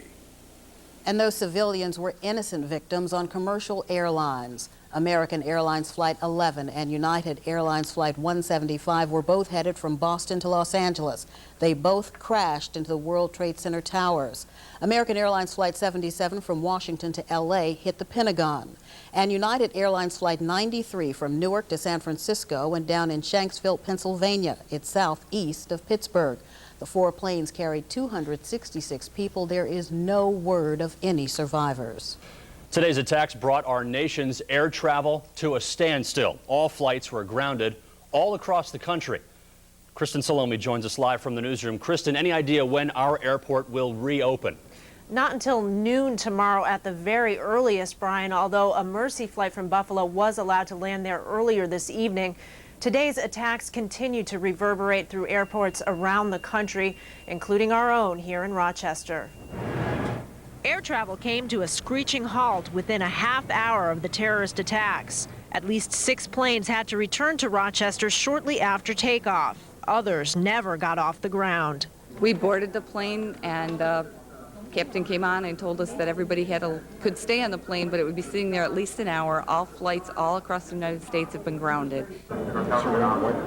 Watching the TV monitors, travelers began to see the full horror of what had happened. Right now we're hearing that one was a hijacked American Airlines plane that they flew right into the Trade Center. Wow. I have this huge knot in my stomach. I can't believe it. I just can't believe it. I just can't believe it. 2 planes in the air during the attack were rerouted to Rochester. Their passengers later bused to Boston and Hartford, Connecticut. This woman was on her way to a hospital when her flight was canceled. And it would be hard for me to travel 8 hours in a car to get to Boston right now. That's why we wanted to go by plane. What are you going to do? We don't know. But there were few complaints about travel delays. This man arrived in town this morning after working late in his office on the 100th floor of the World Trade Center Tower 1. I'm out of words right now because I have a lot of friends and office mates that are in that building, and I'm worried about their welfare and where they are right now. Now, local airport officials tell me to expect extremely tight security to be in place when flights finally do resume. They are waiting instructions from the Federal Aviation Administration at this time. And of course, if you have any plans to travel tomorrow, you're going to want to call ahead for canceled or delayed flights. Reporting live in the newsroom, Kristen Salome, News 10, NBC. Many people who were on planes in the air when these events unfolded say it was terrifying. Wendy Wright spoke with some of them. You know, I sat on the tarmac just as we were taking off, and I said to myself, something's wrong. This is not a good day to fly. An understatement from one woman who was in the air when the terror in our country began. Elaine Whitfield Sharp is from Boston, Massachusetts. She says her plane was on the tarmac next to the one that hit the World Trade Center. She remembers the faces of the passengers. But I knew something was wrong when we were flying in the wrong direction. You could see all this black smoke over Manhattan. It was just engulfed in black smoke. Buses were brought in to transport the passengers on board the planes that were diverted to Rochester. I'm just really freaked out. I don't hardly ever travel. I'm stuck here with no money, no idea what to do. Pilot announced that there was an international threat against the United States, and we would be landing in Rochester. The director of aviation here at Rochester's airport says not only is this a significant day in his airline career, but as an American, it's devastating. Forget my career here as an American. You know, not since the bombing of Pearl Harbor do I think something like this has happened in our country. And I mean, obviously, you have to think about the Americans that obviously lost their lives today. Fear remains tonight for those close to the tragedy. Just very, very relieved to be safe, but also very saddened by everything. Wendy Wright, News 10 NBC. If you believe one of your loved ones was on one of the hijacked planes, you can call these phone numbers for more information. You see them on your screen. For American Airlines, you can call 1-800-245-0999. For United Airlines, the number is 1-800-932-8555. There's also a call out tonight for blood donors, and Rochesterians are responding. Hundreds of people turned out at local Red Cross donor sites to help out. Medical reporter Robin DeWitt joins us with more on what you can do. All summer, the Rochester Red Cross has been asking people to donate blood. That need is now intensified. The Rochester Area Red Cross is reserving half of the local blood supply for New York City. Rochester residents are responding. They were lined up just hours after it happened. Even before doors to the downtown Red Cross opened, people wanted to do something. I wanted to do what I could. Being here in Rochester, so far from New York and Washington, it's hard to feel like there's something I can do. But this is something, this and praying is something that I can definitely do. By the afternoon, the line of donors stretched around the Prince Street Center. Some came to give money. Most just wanted to give blood. If you live locally in the area, that would probably be best for everybody if you can try to stop by and figure out what number they're at, because we can certainly use all the help that everybody can give. Many of these people aren't even regular blood donors. No, I haven't for a while, and so it sent me right here after my appointment. 311, ma'am. 310. Numbers help to keep things organized. People were told to wait, possibly up to 5 hours, or come back. The staff could only allow about 25 people to give per hour. But that didn't seem to matter. I've seen the good help that Red Cross has given, and I just felt it was a time for me to not only give my services, but also part of me. This is my first time giving blood, and I'm O positive, and I know that it's a universal blood, so I think it's a good thing right now. The Red Cross says they will extend their donation hours at all sites this week. It's expected that the lines will continue to be long. In a time of crisis, these people say hope can fight the helplessness. I have to do something. So it's just the least I can do. I don't know what else to do, so. If you would like to give blood, please call 1-800-GIVE-LIFE for a donation site close to you. Again, the need will continue throughout the coming weeks. On an added note, airport officials say they were overwhelmed with telephone calls from people willing to provide a place to stay for those people stranded by this disaster. Again, it shows how Rochester is reaching out in this time of crisis. Now, if you'd like to donate money to help people in the New York City area, you can call the Rochester Red Cross. The number, 241-4417. Shelley Rubando and photographer Jimmy Moore are in the New York City area tonight. They started driving there earlier this morning. Now, Shelley joins us live from Garden City, New Jersey, with the very latest there. Shelley? Hi, Brian. Actually, I'm in Jersey City, New Jersey, on top of a hill. Well, right behind me, you can see the island of Manhattan right across the Hudson River, all lit up tonight, except for where the Twin Towers once stood last night. Tonight, all that's left is a cloud of smoke. It's being considered the most devastating terrorist attack ever waged against the U.S. Hijackers crashed 2 planes into the Twin Towers around 9 o'clock this morning. Less than 2 hours later, the 110-story buildings collapsed, killing thousands of people. The latest numbers we have are this: 200 firefighters have died in rescue efforts. Dozens of New York City police officers are believed to be missing right now. Tonight, crews are searching the rubble at this hour, looking for survivors. Officials say it could take weeks before they know exactly how many people died in the terrorist attack. Just moments before, we heard from New York City Mayor Rudy Giuliani. Whoever is responsible for this, law enforcement will figure that out. The United States government will figure it out. And the retaliation will be, I'm sure, very, very strong, and make an example out of those people. I was there when the tower, it just rained building, okay? And I was buried alive for 15 minutes until I scrambled out. And I'm just very concerned about the 6 firemen who were with me, because I'm not sure they all made it. You hear the rumbling, when you look up, you can see the top of the building just fumbling. I don't know if I was going to live or die within 3 hours. So I just thank God I am alive. So I can say. I hope my coworkers are too. Okay, Brian, and just to recap again, 7 buildings make up the World Trade Center, 3 of them down today, 2, of course, the Twin Towers. The 3rd building, considered building number 7, that collapsed later on this afternoon. We'll certainly keep you informed of all the latest developments from down here. Reporting live from Jersey City, New Jersey, Shelley Rabando, News 10, NBC. All right, Shelley, thank you very much for that report. The Rochester Red Cross is organizing teams of people tonight from all across the state to head to New York City. A command center is open at their offices on Prince Street. All trained personnel are on alert in case they're needed in New York City. Jack Herman, a local mental health care worker, is already there. Go down, assess the mental health needs, and then provide the mental health staff to meet those needs. We prepare, we plan, we train for these types of situations, as devastating as they are, but we need to pull together and do what we can. Herman is with the University of Rochester Medical Center and serves with the Red Cross. Tomorrow, the federal building in Rochester will be open with extra police protection, according to officials there. City Hall and other city buildings will have normal operations, too. But it was anything but normal today at the Monroe County Office Building. Workers left early after the county entered a state of emergency. It was the same story at the Hall of Justice, the Public Safety Building, and again, the federal building.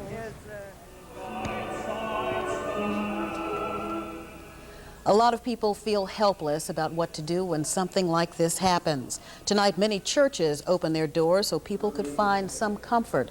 Hundreds attended this memorial service at Sacred Heart Cathedral. Bishop Matthew Clark presided over tonight's service. New York Governor George Pataki has ordered the state's National Guard troops on standby. Some of them are already en route to New York City.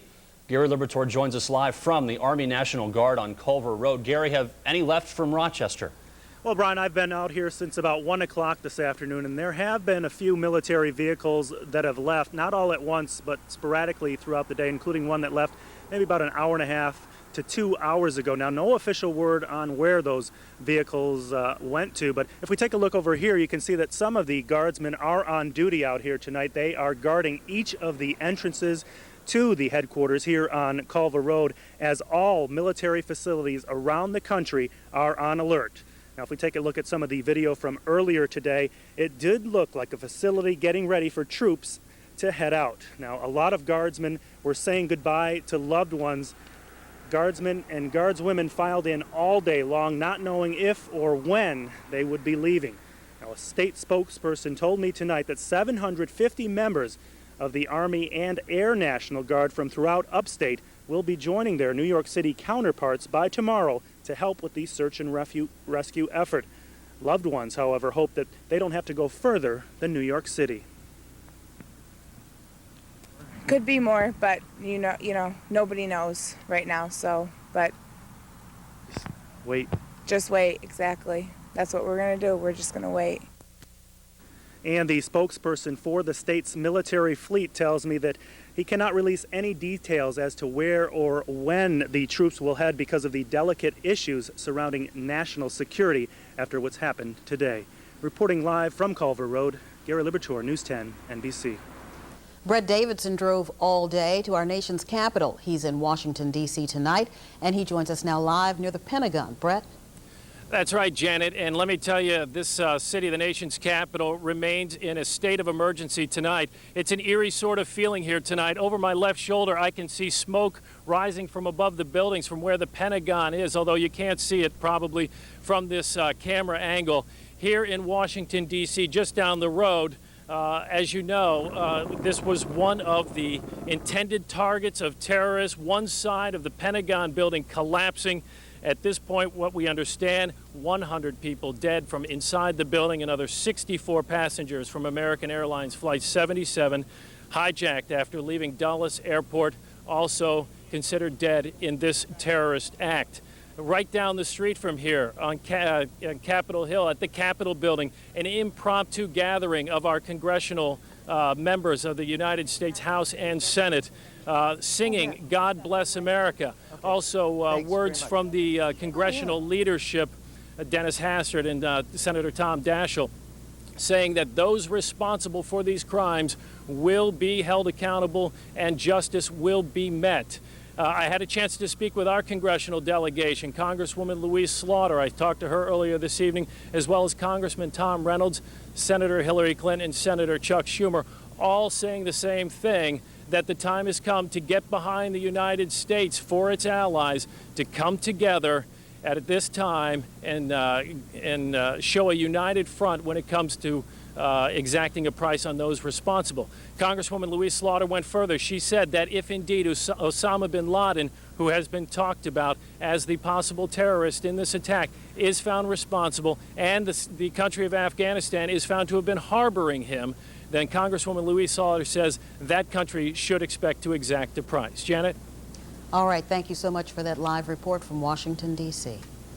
There are Rochester links to the tragedy in New York City. School of the Arts graduate Britton Perry was on his way to work in Manhattan when the World Trade Centers were hit this morning.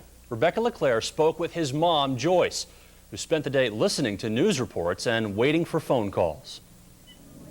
Joyce Perry tries desperately to reach her 31-year-old son on his cell phone. Little does she know, Britton had dropped it while running from the destruction as the World Trade Center towers collapsed. Won't even ring. But then finally, he calls her by payphone and starts to elaborate. It was horrible. You saw bodies falling out of the windows. People were jumping out from, it must have been, what, 50, 60 stories up. People were falling out. And you just sat there and you watched it. And then when that building came down, people just ran. I mean, there was just no room. It was just mass hysteria. Joyce knows her son is lucky. He normally walks through the Trade Center to get to his office next door, but he took a different route Tuesday. And more than a decade ago, Britton escaped death when the thruway bridge collapsed over the Schoharie Creek. Their car was 3 away from the edge, so she reminds her son. Once again, you were very close to something pretty horrible, and you're okay. And that's what I said to him. I said, you were meant to be where you are. Rebecca LeClaire, News 10 NBC. Well, a Rochester law firm has an office at the World Trade Center. The firm is Harris Beach on East Main Street. We spoke with a company spokesperson tonight who says that they've been able to locate only 65 to 70% of their employees so far. 113 employees of Harris Beach work on the 85th floor of Tower Number 2. Employees here in Rochester were glued to the television, many of them in tears. The president of the company was on the phone all morning trying to make contact with those who were in that building, as well as 3 employees who work in the Rochester office who were down in New York on assignment. We had 3 people from here visiting there, and as they got out of their cabs this morning, they called us on their cell phone, and a piece of debris hit within 20 feet of them that could have crushed a cab and killed everyone. They said they were getting out of there immediately, and in fact did, and rented a car and are on their way back from New York. Well, Xerox closed its downtown Rochester buildings early after word of the terrorist attacks today. Xerox says it had a business services division in the World Trade Center. It is working on phone trees to locate those employees now in New York City. We've checked with some of the other big companies in Rochester. Kodak remained open here today. It had no offices in the towers. Kodak checked the airlines and had no Kodak passengers aboard any of the hijacked planes. Bausch & Lomb says it also had no offices at the World Trade Center. It remained open today here in Rochester. Now, Paychex says 40 of its employees evacuated a sales office on Broadway in New York City. We understand that everyone is okay. Now, bringing you Western New York's most advanced forecasting technology, here's meteorologist Richard McCullough in the 10 NBC Weather Lab. Well, the atmosphere is very dry across Rochester, and we have clear skies. Our 10 NBC Weather Lab triple Doppler is dry and clear. Let me show you the numbers for today. We saw a high temperature of 73 degrees, and 53 was the low for this morning. And here's your forecast for your day tomorrow. Expect more sunshine. It'll be a mild and pleasant. We'll see a high temperature around 76 degrees, so a little bit milder for your day tomorrow. As far as our weather is concerned today, a big ridge of high pressure will keep us dry as we go through the next couple of days or so. There's a little disturbance that'll maybe bring us a few showers early for Thursday, but you can see the dry conditions. The high pressure will keep us dry, so no rain expected for tomorrow and as we go into tomorrow night as well. And this is the current satellite. You can see the lack of clouds across our region right now, so it's going to be rather cool tonight. In fact, temperatures are going to drop down into the 40s around many of the areas. Right now, current numbers, temperatures holding in the 60s, and weather watchers report temperatures hovering in the upper 50s as well. Here's your forecast right now. 57 degrees currently at the airport. The winds are calm, and the humidity is at 86%. The forecast for the overnight, you can expect a cool night. And as we go into tomorrow, you can expect a cool day tomorrow as you start your day. Lots of sunshine, though, and a mild afternoon with temperatures well into the 70s. For the overnight, clear skies and cool. We'll see a low around 48 degrees. Most areas will drop down to the upper 40s. And here's your 5-day forecast. 76 for tomorrow, 69 degrees for Thursday. That's when you'll see a few showers coming our way from that little disturbance. But otherwise, temperatures will continue to hover in the mid-60s as we go through Friday, Saturday, and into Sunday. All right, Richard, thank you. Okay. Thanks, Richard. Well, in light of what's happened today, Ray Lovato talked with former military and FBI leaders living here in the Rochester area. Here's their reaction. Whether anybody could anticipate something like this is, it's unimaginable. Retired Major General Norbert Rappel spent 34 years in the Army and the Reserve. He says he has mixed feelings about whether security was as good as it should have been, but he thinks the military must have known something was going to happen. Up at Fort Drum, which is an open post, they started posting sentries, and you had to have a pass to get into the post on August the 18th.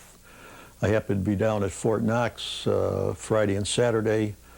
And at Fort Knox, they were starting to open up the guard posts on the gates. Naval Reserve. Batavia orthodontist Dr. Roger Trifftauer is a retired admiral in the U.S. Naval Reserve. Much of his time was spent at the Pentagon. I know when I was on active duty and then in the reserve, it's something that you prepare the best that you can for, but we're still vulnerable, as we saw today. Hugh Higgins retired from the FBI as agent in charge in Rochester. He says the FBI has worked hard to thwart terrorism. It's a continuous thing, trying to get to the bottom of this thing, but we live in a free society, and it makes things very, very difficult. I was thinking of the hijackings of those planes in Boston this morning. How do we prevent that? Well, we prevent it by strip searching everybody that goes on the plane. We don't want that in our society. But we never can let up, and we as Americans never do let up. I'm going to go to church tomorrow morning, and I'm going to donate blood tomorrow. And I think Americans generally will do what has to be done, and we will show the world that we're made of tougher stuff than they think we are. Ray Lovato, News 10 NBC. Most students were in class when the planes flew into the World Trade Center towers. Where were they when Kennedy was killed?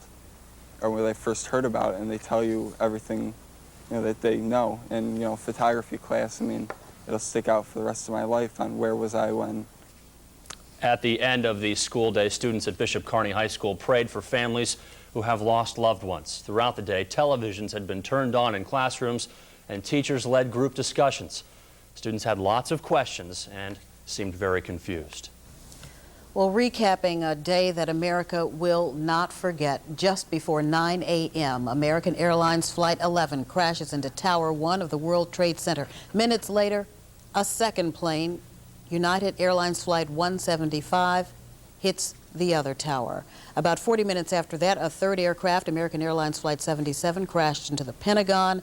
This leads to mass evacuations in the nation's capital, and the FAA stops all flights in the U.S. Then at 10 a.m., Tower 1 at the World Trade Center collapses. Around the same time, a fourth jet, United Airlines Flight 93, crashes outside Pittsburgh. 30 minutes later, word that the second tower at the World Trade Center collapses. Several hours later, Building 7 in the Trade Center Plaza also comes crashing to the ground. Officials say the total number of people killed could be in the thousands. Well, this is far from over, a day when America was under siege. Stay tuned to NBC News for continuing coverage throughout the night. News 10 today will keep you up to date with local developments tomorrow morning. Here is another look at the unbelievable events that have rocked our country. Good night. Good night. We have a breaking news story to tell you about. Apparently, a plane has just crashed into the World Trade Center here in New York City. The bottom elevator, the glass, just flames exploded out the front of the World Trade Center. Glass flew everywhere.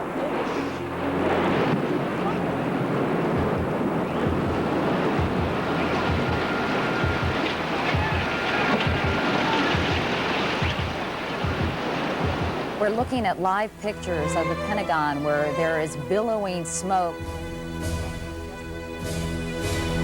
Freedom itself was attacked this morning by a faceless coward,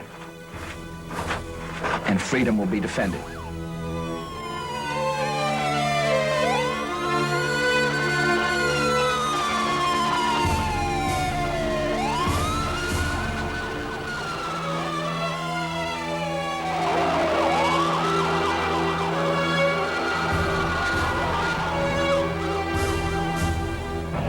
Spent a year in combat. Never saw anything like this.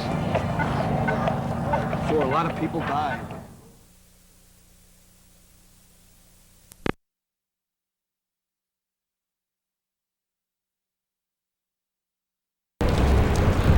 These rescue efforts and the portion of the building that was attacked by the airliner, but at the same time, America has its military forces around the world on highest alert. So the military operations have to continue out of that same building. And they're continuing apace, Tom, and it was almost in defiance of this attack today that Secretary Rumsfeld and Chairman of the Joint Chiefs Hugh Shelton held a news conference in the Pentagon, at the opposite end of the building, but nevertheless in the Pentagon, even as this devastated portion here continued to burn. And during that news conference, Chairman of the Joint Chiefs Hugh Shelton issued a pledge that America would retaliate against those responsible. And I can tell you that for some time that the U.S. military has always had a variety of contingency plans in place to attack various terrorist targets. In this case, the prime suspect, Osama bin Laden. Military officials confirmed tonight that the Pentagon, the White House, national security advisors are taking a very close look at all those plans tonight.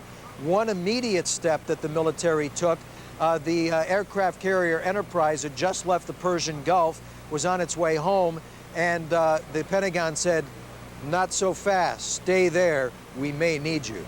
All right, NBC Jim Miklashevsky at the Pentagon tonight. Jim, stand by as you have all day long. We'll be coming back to you later.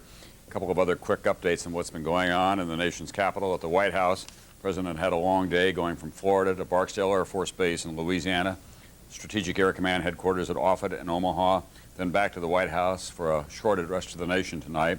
Senior White House officials say he'll begin his day tomorrow with a National Security Council meeting. They also say that they're putting out what they call an administrative alert to all federal employees, requesting that they donate blood tomorrow. There have been lines around the block here in New York at hospitals that are taking blood. Officials also say that the airports in America are on track to open at noon tomorrow. Here in New York City, the mayor and the governor both have said to the citizens of the city and the people who do business here, tomorrow's a good day to stay home, be with your children or your family, because this is a deeply wounded city. They've got in lower Manhattan an enormous rescue operation underway. The rest of the city obviously is in a state of psychological shock at this point as to what has happened. Let's listen to Mayor Rudy Giuliani and some of what he had to say just moments ago at a news conference in New York City. The rescue efforts will obviously go on all night. We have been able to rescue two people, two Port Authority police officers who are alive. I do not know what condition they're in, but we are hopeful that we'll be able to rescue some more people. I have no idea how many others, but at least there's some hope that we'll be able to get some people out. We have been able to get two people out who have been identified as Port Authority police officers. I don't have their identities and I don't have their condition. That's the good news, and all night we'll keep trying to extricate people through tomorrow. And there are over 1,000, well over 1,000 rescue workers and emergency workers down there now. Could be 2,000. And the New York Police Department and the Fire Department, emergency services, the assistance that we've gotten from the National Guard, and if you go down there, you'll see fire departments from East Meadow and Belmore and northern New Jersey, and we really appreciate their efforts. It will be of great assistance all during the night. If you have questions that we can answer or try to answer, The number is 1-212-560-2730. That's 1-212-560-2730. I know that there's great concern over what the numbers of people lost are. We don't know the answer to that. The dimension will be very large. In terms of the people we're looking for, it's a couple of hundred firefighters and police officers, which is a staggering number. As far as the number of people in the building, that'll be in the thousands. But there's no way of knowing at this point, and we're going to keep praying and hoping that we save as many people as possible. Mr. Mayor, there are reports that there are a group of survivors in the basement of the World Trade Center, that they have cell phones. They've been calling their relatives in Seattle to tell them precisely where they are, and that there's a group of NYPD police who are with them and alive and well. Do you know about this? I know that rescue effort's been going on for a couple of hours, yes. Mayor, do you know anything about the report about the possible explosives that were found in New Jersey? Yeah, I think the police commissioner was able to get information about that. I just got a confirmation from the chief of detectives. He's reached out to the... All right, that's Mayor Rudy Giuliani and police and rescue officials. He did confirm what we'd heard earlier, that there are a couple of hundred firemen and policemen that are missing in that rubble, and probably thousands who were in the building when they came down. He said it's going to be a very large number in terms of those who are lost. They're trying desperately through tonight and in the days to come to rescue those who may be alive. So we have, at this point, well over 1,000 people confirmed dead. The 300 that are missing that he talked about, 800 at the Pentagon, 266 who were on those airplanes today, passengers and crews. We're now up to about 1,300, and it is expected to go much higher. 2,400 people altogether were killed in Pearl Harbor. They were military personnel for the most part. It was a military attack on military installations. We know who did it. This is a different kind of a war in a new century. So let's go to NBC's Pat Dawson, who's been on duty not too far from the World Trade Center throughout this long day as well, talking to emergency rescue personnel. Pat?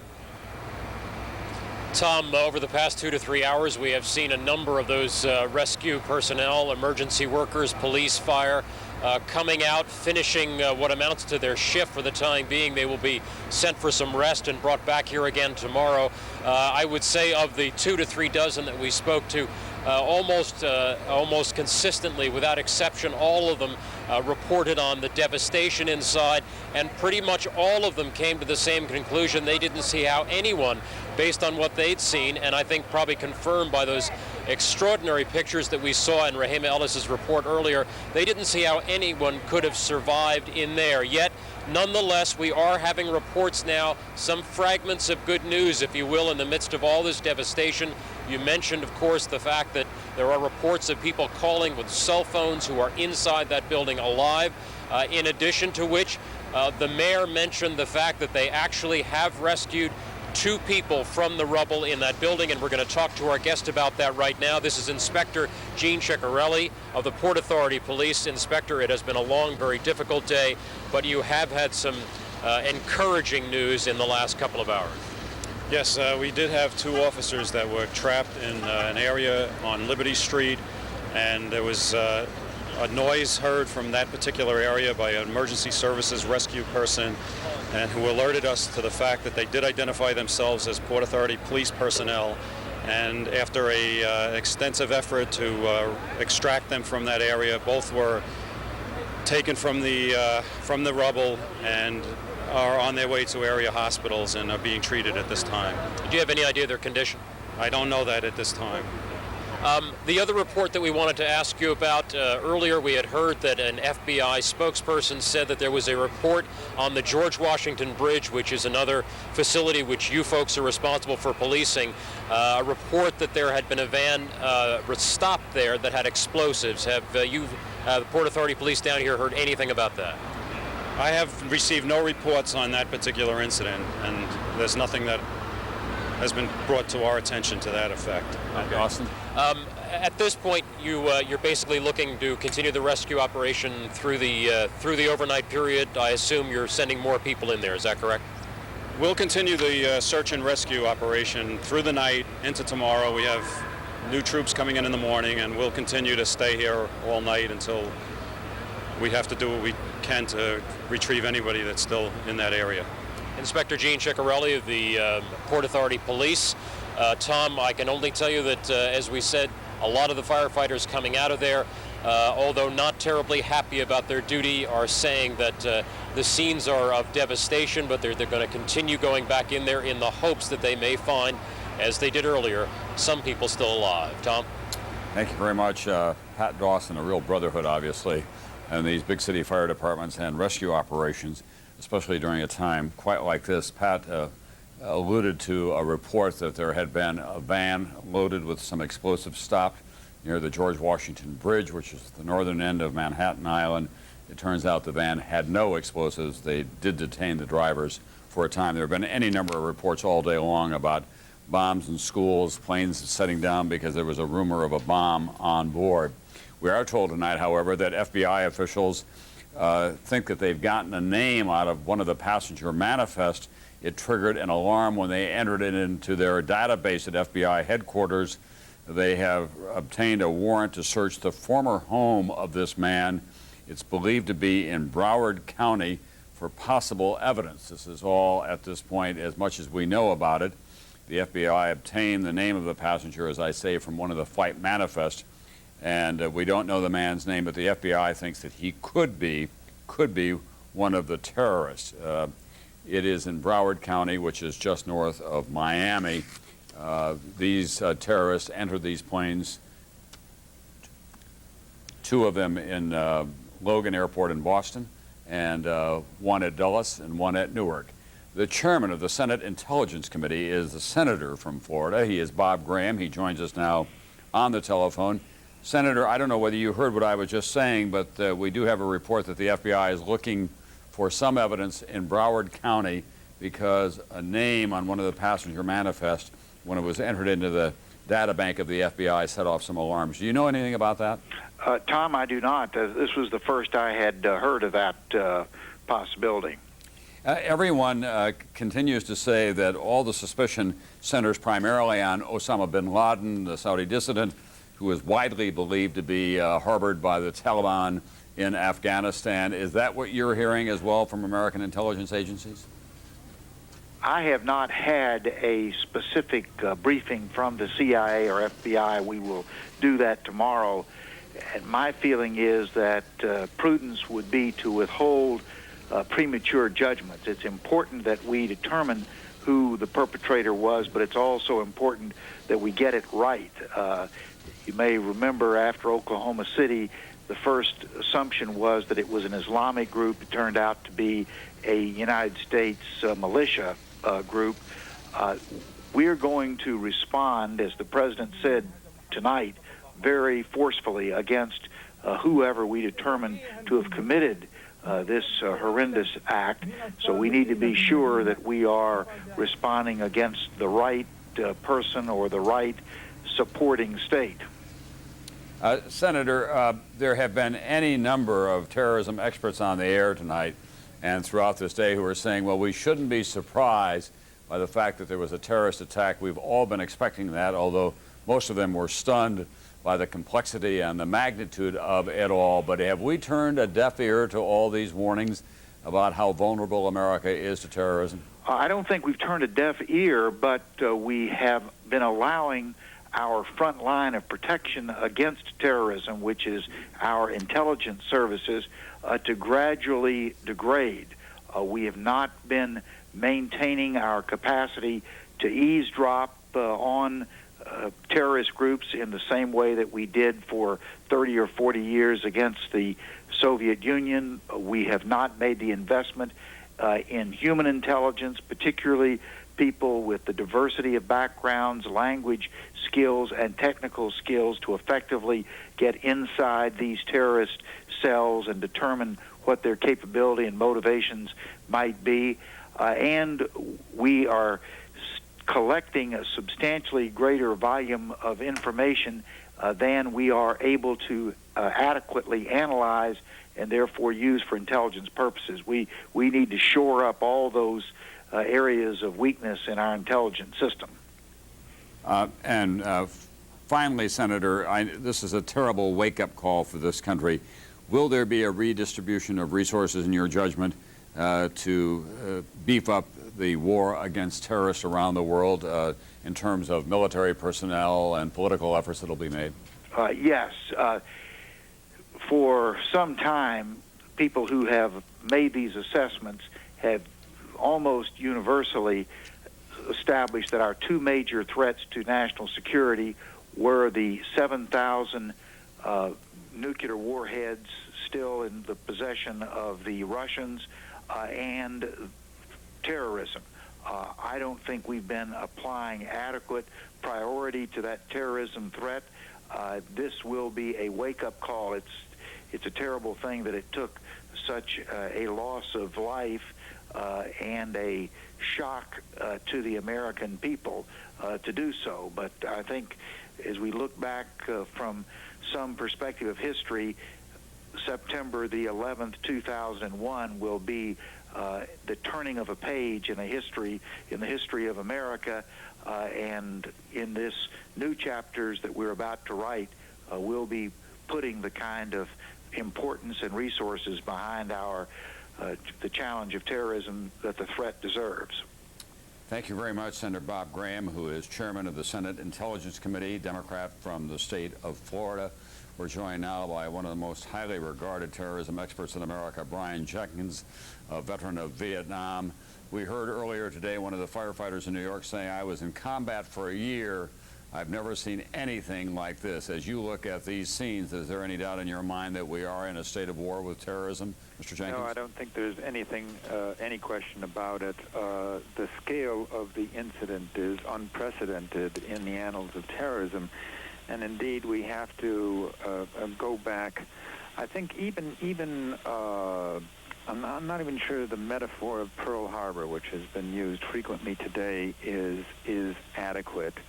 At Pearl Harbor, there were approximately 2,400 casualties. It's entirely possible that we will see, I hope not, but it's possible that we will see those figures surpassed today. This brings to mind the images that one saw of the Blitz in London, of the cities in Europe during World War II. But in those cases, both Pearl Harbor and the Blitz, we knew who the enemy was. And in this case, they hijacked civilian airliners, used innocent civilians as weapons against other innocent civilians, and we don't know who they are. So it is a whole new form of warfare for a new century. It is completely different, and we're not going to have in this type of warfare the satisfaction of landings at Normandy Beach or anybody coming out on the decks of a battleship to ultimately sign a surrender. And that is going to create inevitably some frustration between, on the one hand, the anger that this incident will create. Right now, the American people are stunned, they're frightened, they're alarmed, and that's understandable, but that will very quickly congeal to anger as we fully comprehend the cost, the carnage of today's attacks. There's going to be frustration between that and our ability to achieve what will be seen as victories in this war against terrorism. You know, Tom, I think people don't understand that the war goes on constantly. There are constant reports, intelligence reports, threats, warnings that we react to. We react to them by issuing alerts, in some cases by increasing security at a particular location, in some cases by evacuating an embassy. And those actions, in some cases, thwart the terrorist plans. But those victories are invisible. We can't count things that don't occur. What we see are the failures of intelligence, the failures of security, as we see here today. Brian Jenkins, thank you very much for joining us tonight. We now have some more details about what was going on these airliners. Cell phones are ubiquitous in American life, including on these planes as they were being hijacked. There are a number of both instructive and poignant stories that we're hearing. One man and his wife and his child were on a flight. They called his father twice to say that the stewardess had been stabbed, and called a second time to say that the plane was going down. The man was identified as a former Easton, Connecticut resident, Peter Hansen.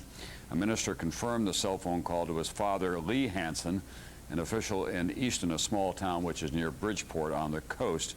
He called to his parents' home, and so in that way they were together at that moment, according to the Reverend Bonnie Bardot, as she was describing what transpired between this young man and his family on the plane before it went down. Another flight attendant on one of the American Airlines flights managed to call an emergency number as the flight was being hijacked, and she said that one of her fellow attendants had been stabbed. A San Francisco woman told KU-TV in San Francisco, in that area, that her son, Mark Bingham, 31 years old, called her from aboard the United Airlines Flight 93 that crashed in Pennsylvania, saying, "We've been taken over. There are 3 men that say they have a bomb." That is Alice Hoagland quoting her son calling from the flight. This is what happened mid-morning today after the towers had been hit by the plane. They simply began to collapse. First tower number 2, which took the most severe hit, that's the one that had the huge fireball. The architect who designed these buildings later told NBC's George Lewis that the heat was so intense that the structural steel in a building like that will melt within 3 or 4 hours. Well, the heat was so intense it melted in a shorter time than that. Then the second one went down. These are 110 stories high. Many people were working in the building at the time. Some of them were trapped above what you see there. Others were below, still trying to get out. And of course, it's very hard to imagine that there could have been very many survivors in that kind of collapse of steel, concrete, electrical circuitry, and glass. It created a kind of tornado effect in the canyons of Manhattan. A number of the NBC News correspondents were trapped, many of them in grave danger, as well as a lot of rescue workers, obviously, and other people who were in that area.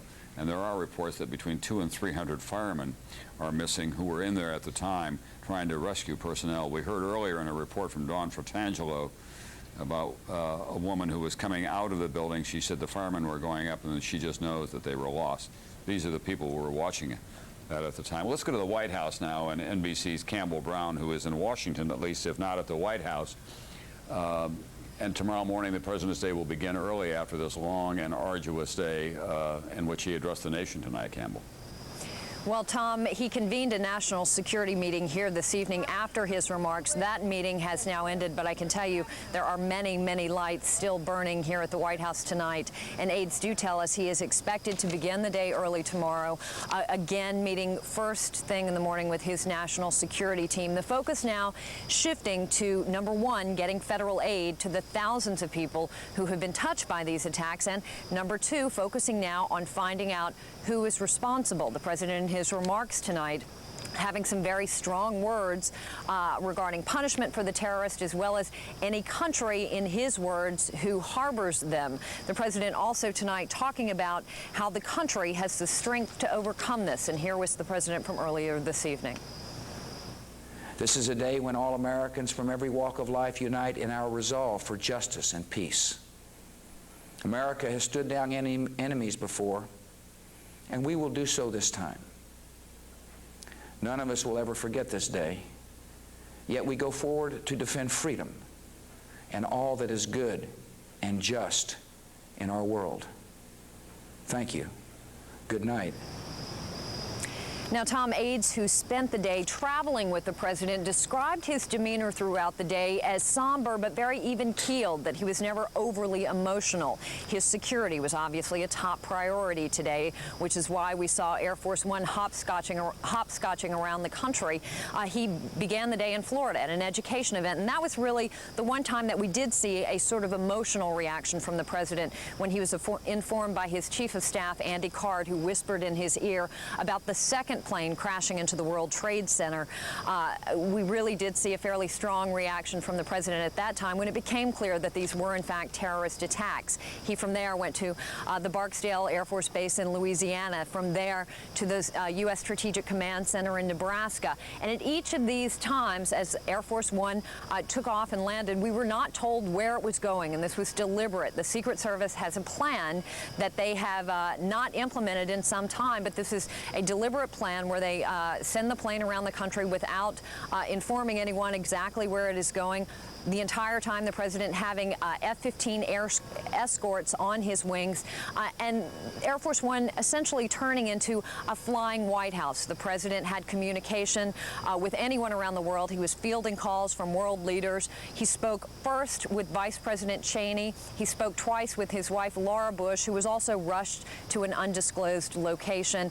And again, Vice President Cheney, the person he was in contact with most today, Cheney was here at the White House in the Situation Room. And we are told that tomorrow morning we will likely get briefings in the morning from Secretary of State Colin Powell and FEMA Director Joe Albaugh. Tom. Campbell Brown at the White House tonight, who's been on duty as well all day long. Campbell, I'm just going to share with you some information that we heard from Andrea Mitchell earlier. Now, Orrin Hatch, who is the ranking Republican on the Senate Judiciary Committee, says that he has been told that U.S. intelligence officials, we presume it's the National Security Agency, which runs the intercepts around the world, picked up some information that included people associated with bin Laden, who acknowledged a couple of targets were hit, but he would not be more specific. He also said law enforcement has data possibly linking one person on one of the 4 ill-fated flights to bin Laden's organization. We had been telling you earlier that FBI agents were on their way to what they thought was the former home of this man. When they entered his name in the FBI data bank, it did trigger some alarms from them. The home is either in Broward County or in Daytona Beach, which is just north of Miami, and of course you know where Daytona Beach is. It is now 12:02 Eastern Time. It is a new day. It is the 12th of September, but an old and terrible day will linger with us for an untold number of hours yet, perhaps days and weeks for that matter. The 11th of September, a day that will have a dark, dark mark in American history. We've asked Dateline Stone Phillips to take us through this day to tell us all that has happened. Here is his report.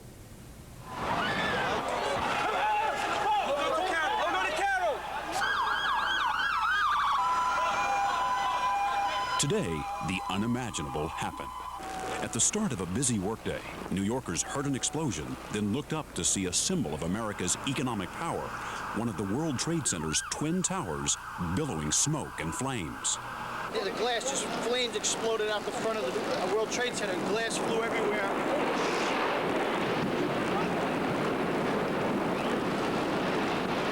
Minutes later, literally from out of the blue, an even more horrifying sight. A jetliner bearing down on the other tower. It was a direct hit.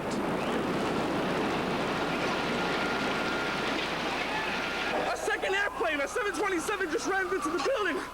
Before the hour was out, the symbol of American military power, the Pentagon, was also in flames. It too apparently the target of a new weapon, a passenger jet hijacked and turned into a guided missile. Across the country, shock, sorrow, fear, outrage, and the realization that America was under attack. About 8:45 this morning, the sky over Manhattan was clear following a night of violent thunderstorms. In the city's financial district, the very heart of American commerce, thousands of workers were already at their desks. Moments later, in the upper reaches of the 110-story North Tower, sudden impact.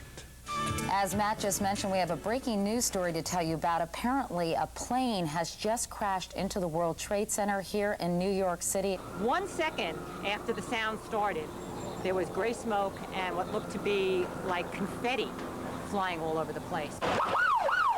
Fire and death above, confusion below, as some 10,000 people streamed out of the building. There was a lady had a big gash on her head, so it was people stampeding one over top of another. Witnesses reported a horrifying scene. Desperate people jumping from the burning skyscraper. Bloody clothing and body parts scattered on the streets below. As emergency crews rushed to the southern tip of Manhattan, the immediate thought, Could it really be happening again? In 1993, the same building was hit by a truck bomb, Islamic militants hoping to topple the one tower into the other. 6 people died in that attack, and 1,500 were injured. But within the first minutes today, it was clear that the toll this time would be much higher. Then, at 9:03, less than 20 minutes after the first strike, with police and rescue personnel still scrambling to respond, Do you know if this. there were many people in the building? Oh, another one just hit. Something else just hit. A very large plane just flew directly over my building, and there's been another collision. Can you see it? I can see it on the shot. Live cameras trained on the first stricken tower captured another huge explosion, this one on the south tower. Only this time, the attack was documented. This indelible image to be replayed again and again, seared into the American memory. And here it comes right there. An American Airlines 767 with 92 people on board hijacked on its flight from Boston to Los Angeles, becoming the implement of mass murder. The impact was devastating, the airliner punching through the skin of the huge tower, another rain of glass, concrete, and terror. Just like this unbelievable ball of fire. And the whole street, which is now awakened, everyone's like, whoa. People start crying, people start running. It was now clear that this was no accident. The first tower had also been hit by a hijacked passenger jet, a United flight that had also taken off from Boston, bound for LA. The attacks left New York virtually paralyzed. Tunnels and bridges linking the city shut down, subways closed, telephone lines jammed, cell phones overloaded as frantic callers tried to contact loved ones. At 9:30, President Bush in Florida to talk about education addressed a nation reeling and in need of reassurance. Today we've had a national tragedy. 2 airplanes have crashed into the World Trade Center in an apparent terrorist attack on our country. But even as the president pledged to hunt down and punish those responsible, another attack, this one even more audacious. The target, the Pentagon. Another American Airlines jet bound for Los Angeles had been hijacked, this one taking off from Washington's Dulles Airport. It was another direct hit. NBC's Pentagon correspondent Jim Miklashevsky suddenly found himself on the front lines of a war that had come home. I don't want to alarm anybody right now, but apparently it felt just a few moments ago like there was an explosion of some kind here at the Pentagon. 9:43 a.m. With concern that the White House could be a target, President Bush boarded Air Force One bound for a special secure command post at a military base. At 9:49, the Federal Aviation Administration announced it was shutting down the nation's air traffic. In a world turned upside down, hundreds of passenger planes crisscrossing the country were now potential terrorist weapons. The Federal Aviation Administration ordered all airports closed, and all planes which were in the air were directed to land at the nearest airport. This morning, on a scale beyond belief, Americans experienced what it's like to feel truly vulnerable, to realize when someone is willing to die for a cause, we are all potential targets.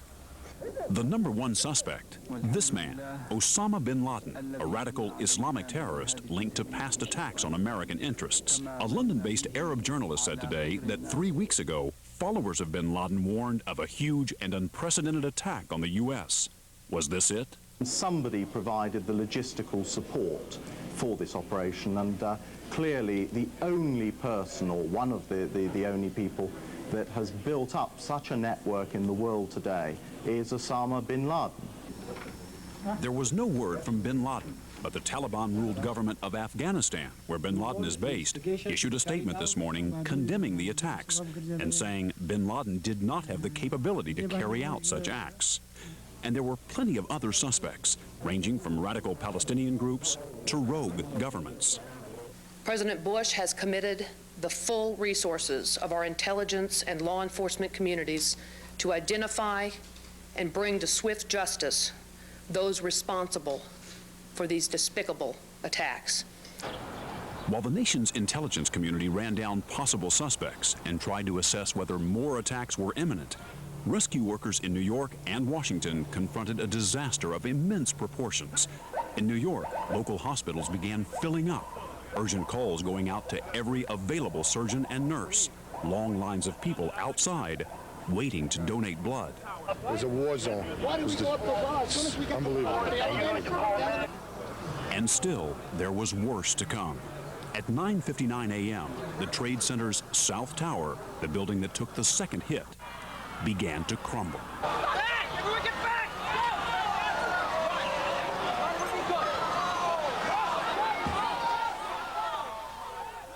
It was almost incomprehensible. In a matter of seconds, the skyscraper collapsed and was gone.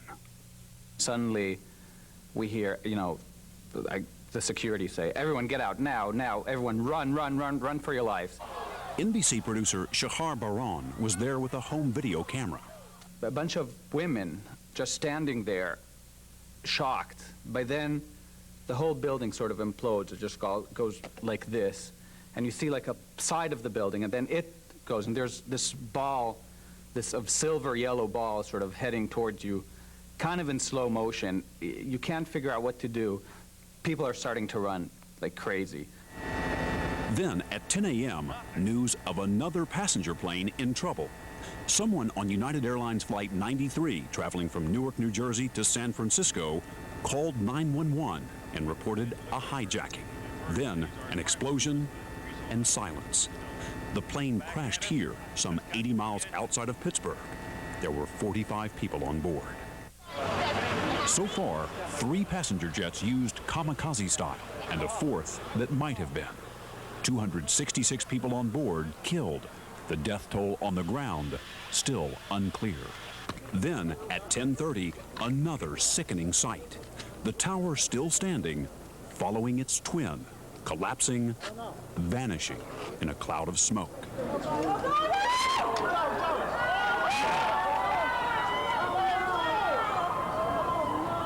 By 11 o'clock, the sense of alarm had spread across the country. Troops standing guard as national landmarks were shut down. Fighter jets actually patrolling the skies as the last airborne passenger planes rushed to safety. 11:14, officials trying to manage the disaster, struggling to describe it all.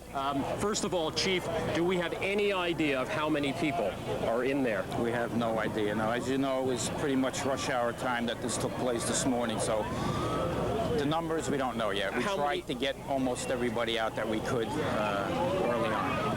10,000 people in each tower would typically be in there on a normal business day, and we get about another 5,000 visitors during the course of the entire day. So by 8:30, 9 o'clock, the building should have been full. And New Yorkers were struggling too. And now they both collapsed. There's no more World Trade Centers. At 11:42, another plane from Boston declared an emergency. Fearing a bomb on board, it landed in Cleveland. Soon, all planes in Canada as well as the U.S. were grounded. The borders with Mexico and Canada were sealed, and Major League Baseball announced the cancellation of all games scheduled for today. At 1:12, President Bush, at Barksdale Air Force Base in Louisiana, again spoke to the nation. Freedom itself was attacked this morning by a faceless coward, and freedom will be defended.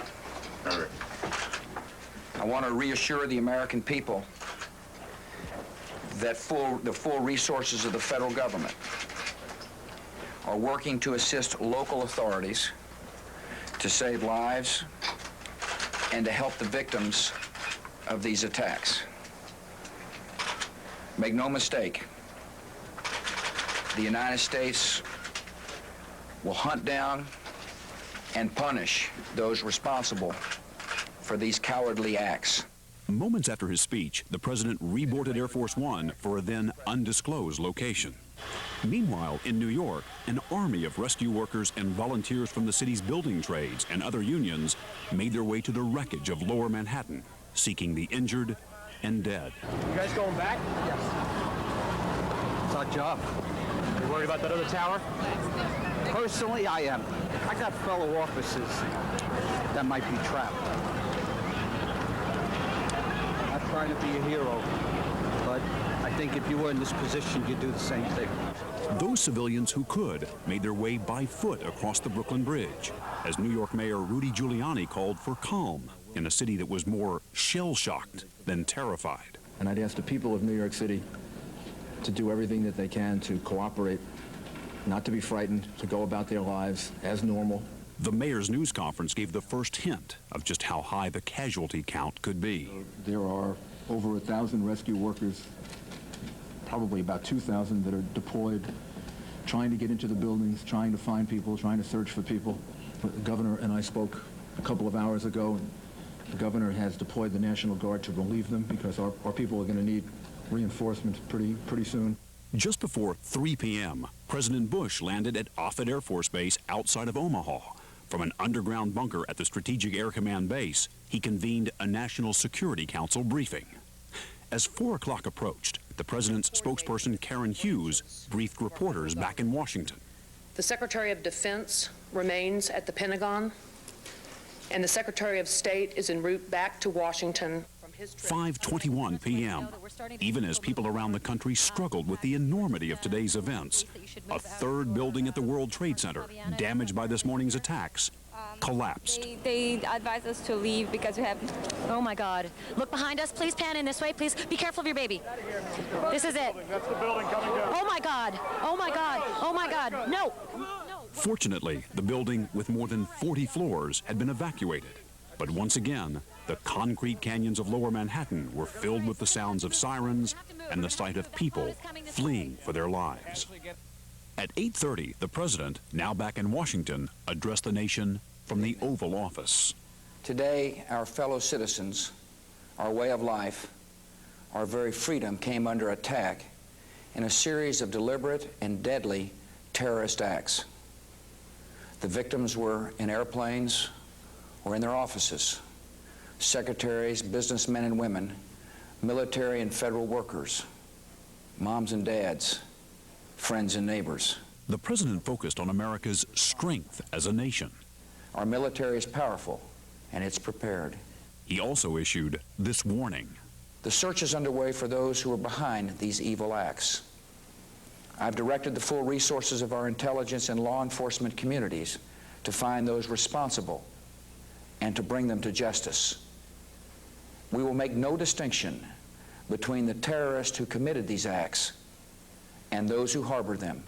Tonight, search and rescue efforts continued at the Pentagon and in New York City, where the Twin Towers once stood, a hole in the skyline, an eerie glow, and the realization of just how much was lost on this terrible, terrible day. Dayline Stone Films tonight with a comprehensive report on this long and difficult day in American history, a day without end, because in Lower Manhattan and at the Pentagon tonight, they continue to look for people who may have survived this deadly attack. They're trying to find victims as well. Law enforcement fanning out around the world tonight. U.S. military forces on the highest state of alert. The Pentagon is now asking Army personnel who were assigned to the Pentagon today to call this number, 1-800-984-8523 or 703-428-0002. 428-0002. Families are also asked to call those numbers if they are still trying to locate a loved one. Navy and Marine personnel assigned to the Pentagon today should call this number, 1-877-663-6772. The Pentagon wants everyone to be aware of those numbers because they're trying to get an accurate count of the dead and missing in that 757 hijacked airliner attack on the Pentagon that was such a devastating blow to America's military headquarters. At least 800 people in the Pentagon alone were killed in that attack. I'm joined on the phone now by Tom Clancy, who is a real authority on American security, and of course one of the world's best-known authors of terrorist attacks in fictional form. He once wrote a book called Debt of Honor that ended with a 747 crashing into the U.S. Capitol. Tom, it turns out the truth is much stranger and much more devastating than fiction. Well, Tom, it always is, and you know, one of the problems with being a writer of fiction is keeping up with all the perversity of the real world.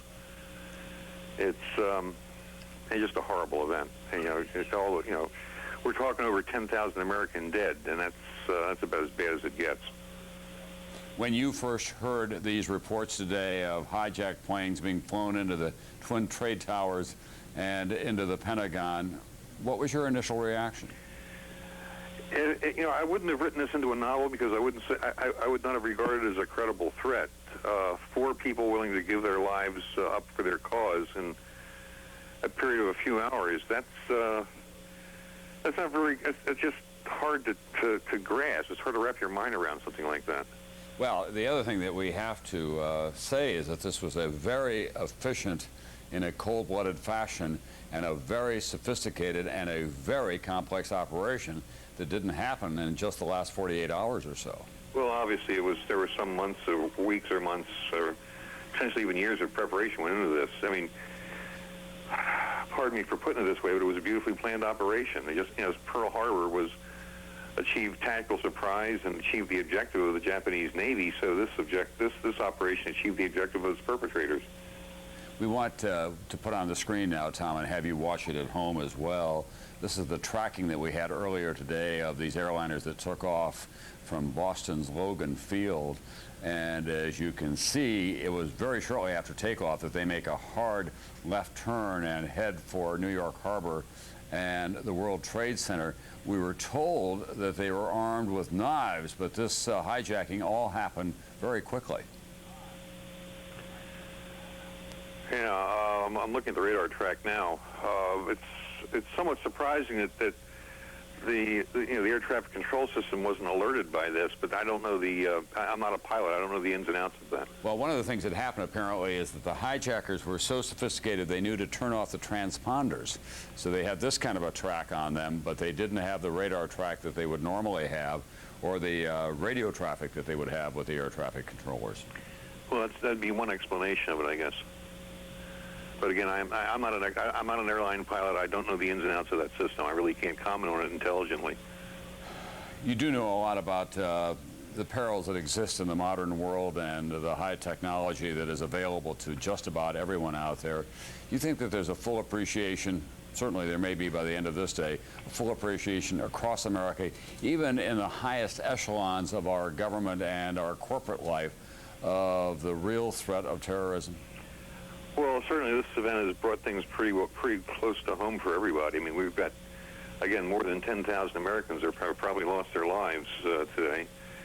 And that's 10,000 families who have learned the hard way that terrorism is quite real. Give you any pause about writing additional fiction about terrorist attacks? No, I have no such plans. But yeah, I'm not going to. You don't try to make money off things like that. It just isn't ethical. All right, Tom Clancy, thank you very much for being with us tonight. Tom Clancy, of course, wrote, among other things, Debt of Honor, a fictional account of a terrorist attack on the U.S. Capitol, Hijack 747. Tom was using the number 10,000. That was his rough guess at this time. We have no indication that that many people have been killed. The numbers that are being used by New York City and federal authorities are simply that they do expect the death toll to be huge. Horrendous is another number. We think that there were thousands of people in the World Trade Center when it came down. This is Air Force One returning to Washington today with some company, F-16s flying escort to Air Force One. That likely will become standard operating procedure whenever the president travels domestically, and certainly it has been the case internationally. They put up a cap. They fly cover for him when he goes into Europe, whoever the president is, when Air Force One is in areas that they need to have some controls over. The president does have some major trips scheduled. He's going to be coming to New York to address the United Nations. He's also scheduled to go in October on a major Asian journey. He'll be going to Beijing for one of the most important meetings of his new presidency with President Jiang Zemin and the other Chinese leaders. There are real military and political and economic tensions between these two great powers, and there will be additional emphasis, obviously, on that trip with the president going there at that time. So I want to now share with you the experiences of Robert Harper, who was in the World Trade Center today when it was hit by a plane. We talked earlier today when he was at a hospital and he had been treated. So, Mr. Harper, how are you doing tonight? I'm doing okay. Thanks, Tom. Tell us exactly where you were and what you were doing when the World Trade Center was attacked. Yeah, I was outside of the World Trade Center at the point of the impact of the second airplane, and had only recently come into Manhattan. I was running a little bit late, as we had talked about earlier in one of the broadcasts, and I saw the second plane hit the building, and I couldn't believe it, because at first, you know, my thought was, well, maybe it was just an accident. But then when you saw the second plane come in, it was clear, I think, to everyone that this was not a mistake. This was a clear, deliberate, malicious act, you know, that was, you know, perpetrated on the United States. And at that point, I just felt that, you know, this was a very dangerous place to be. There had been a huge fireball that came quickly after that, and I knew that, you know, it was a very dangerous place to have been today.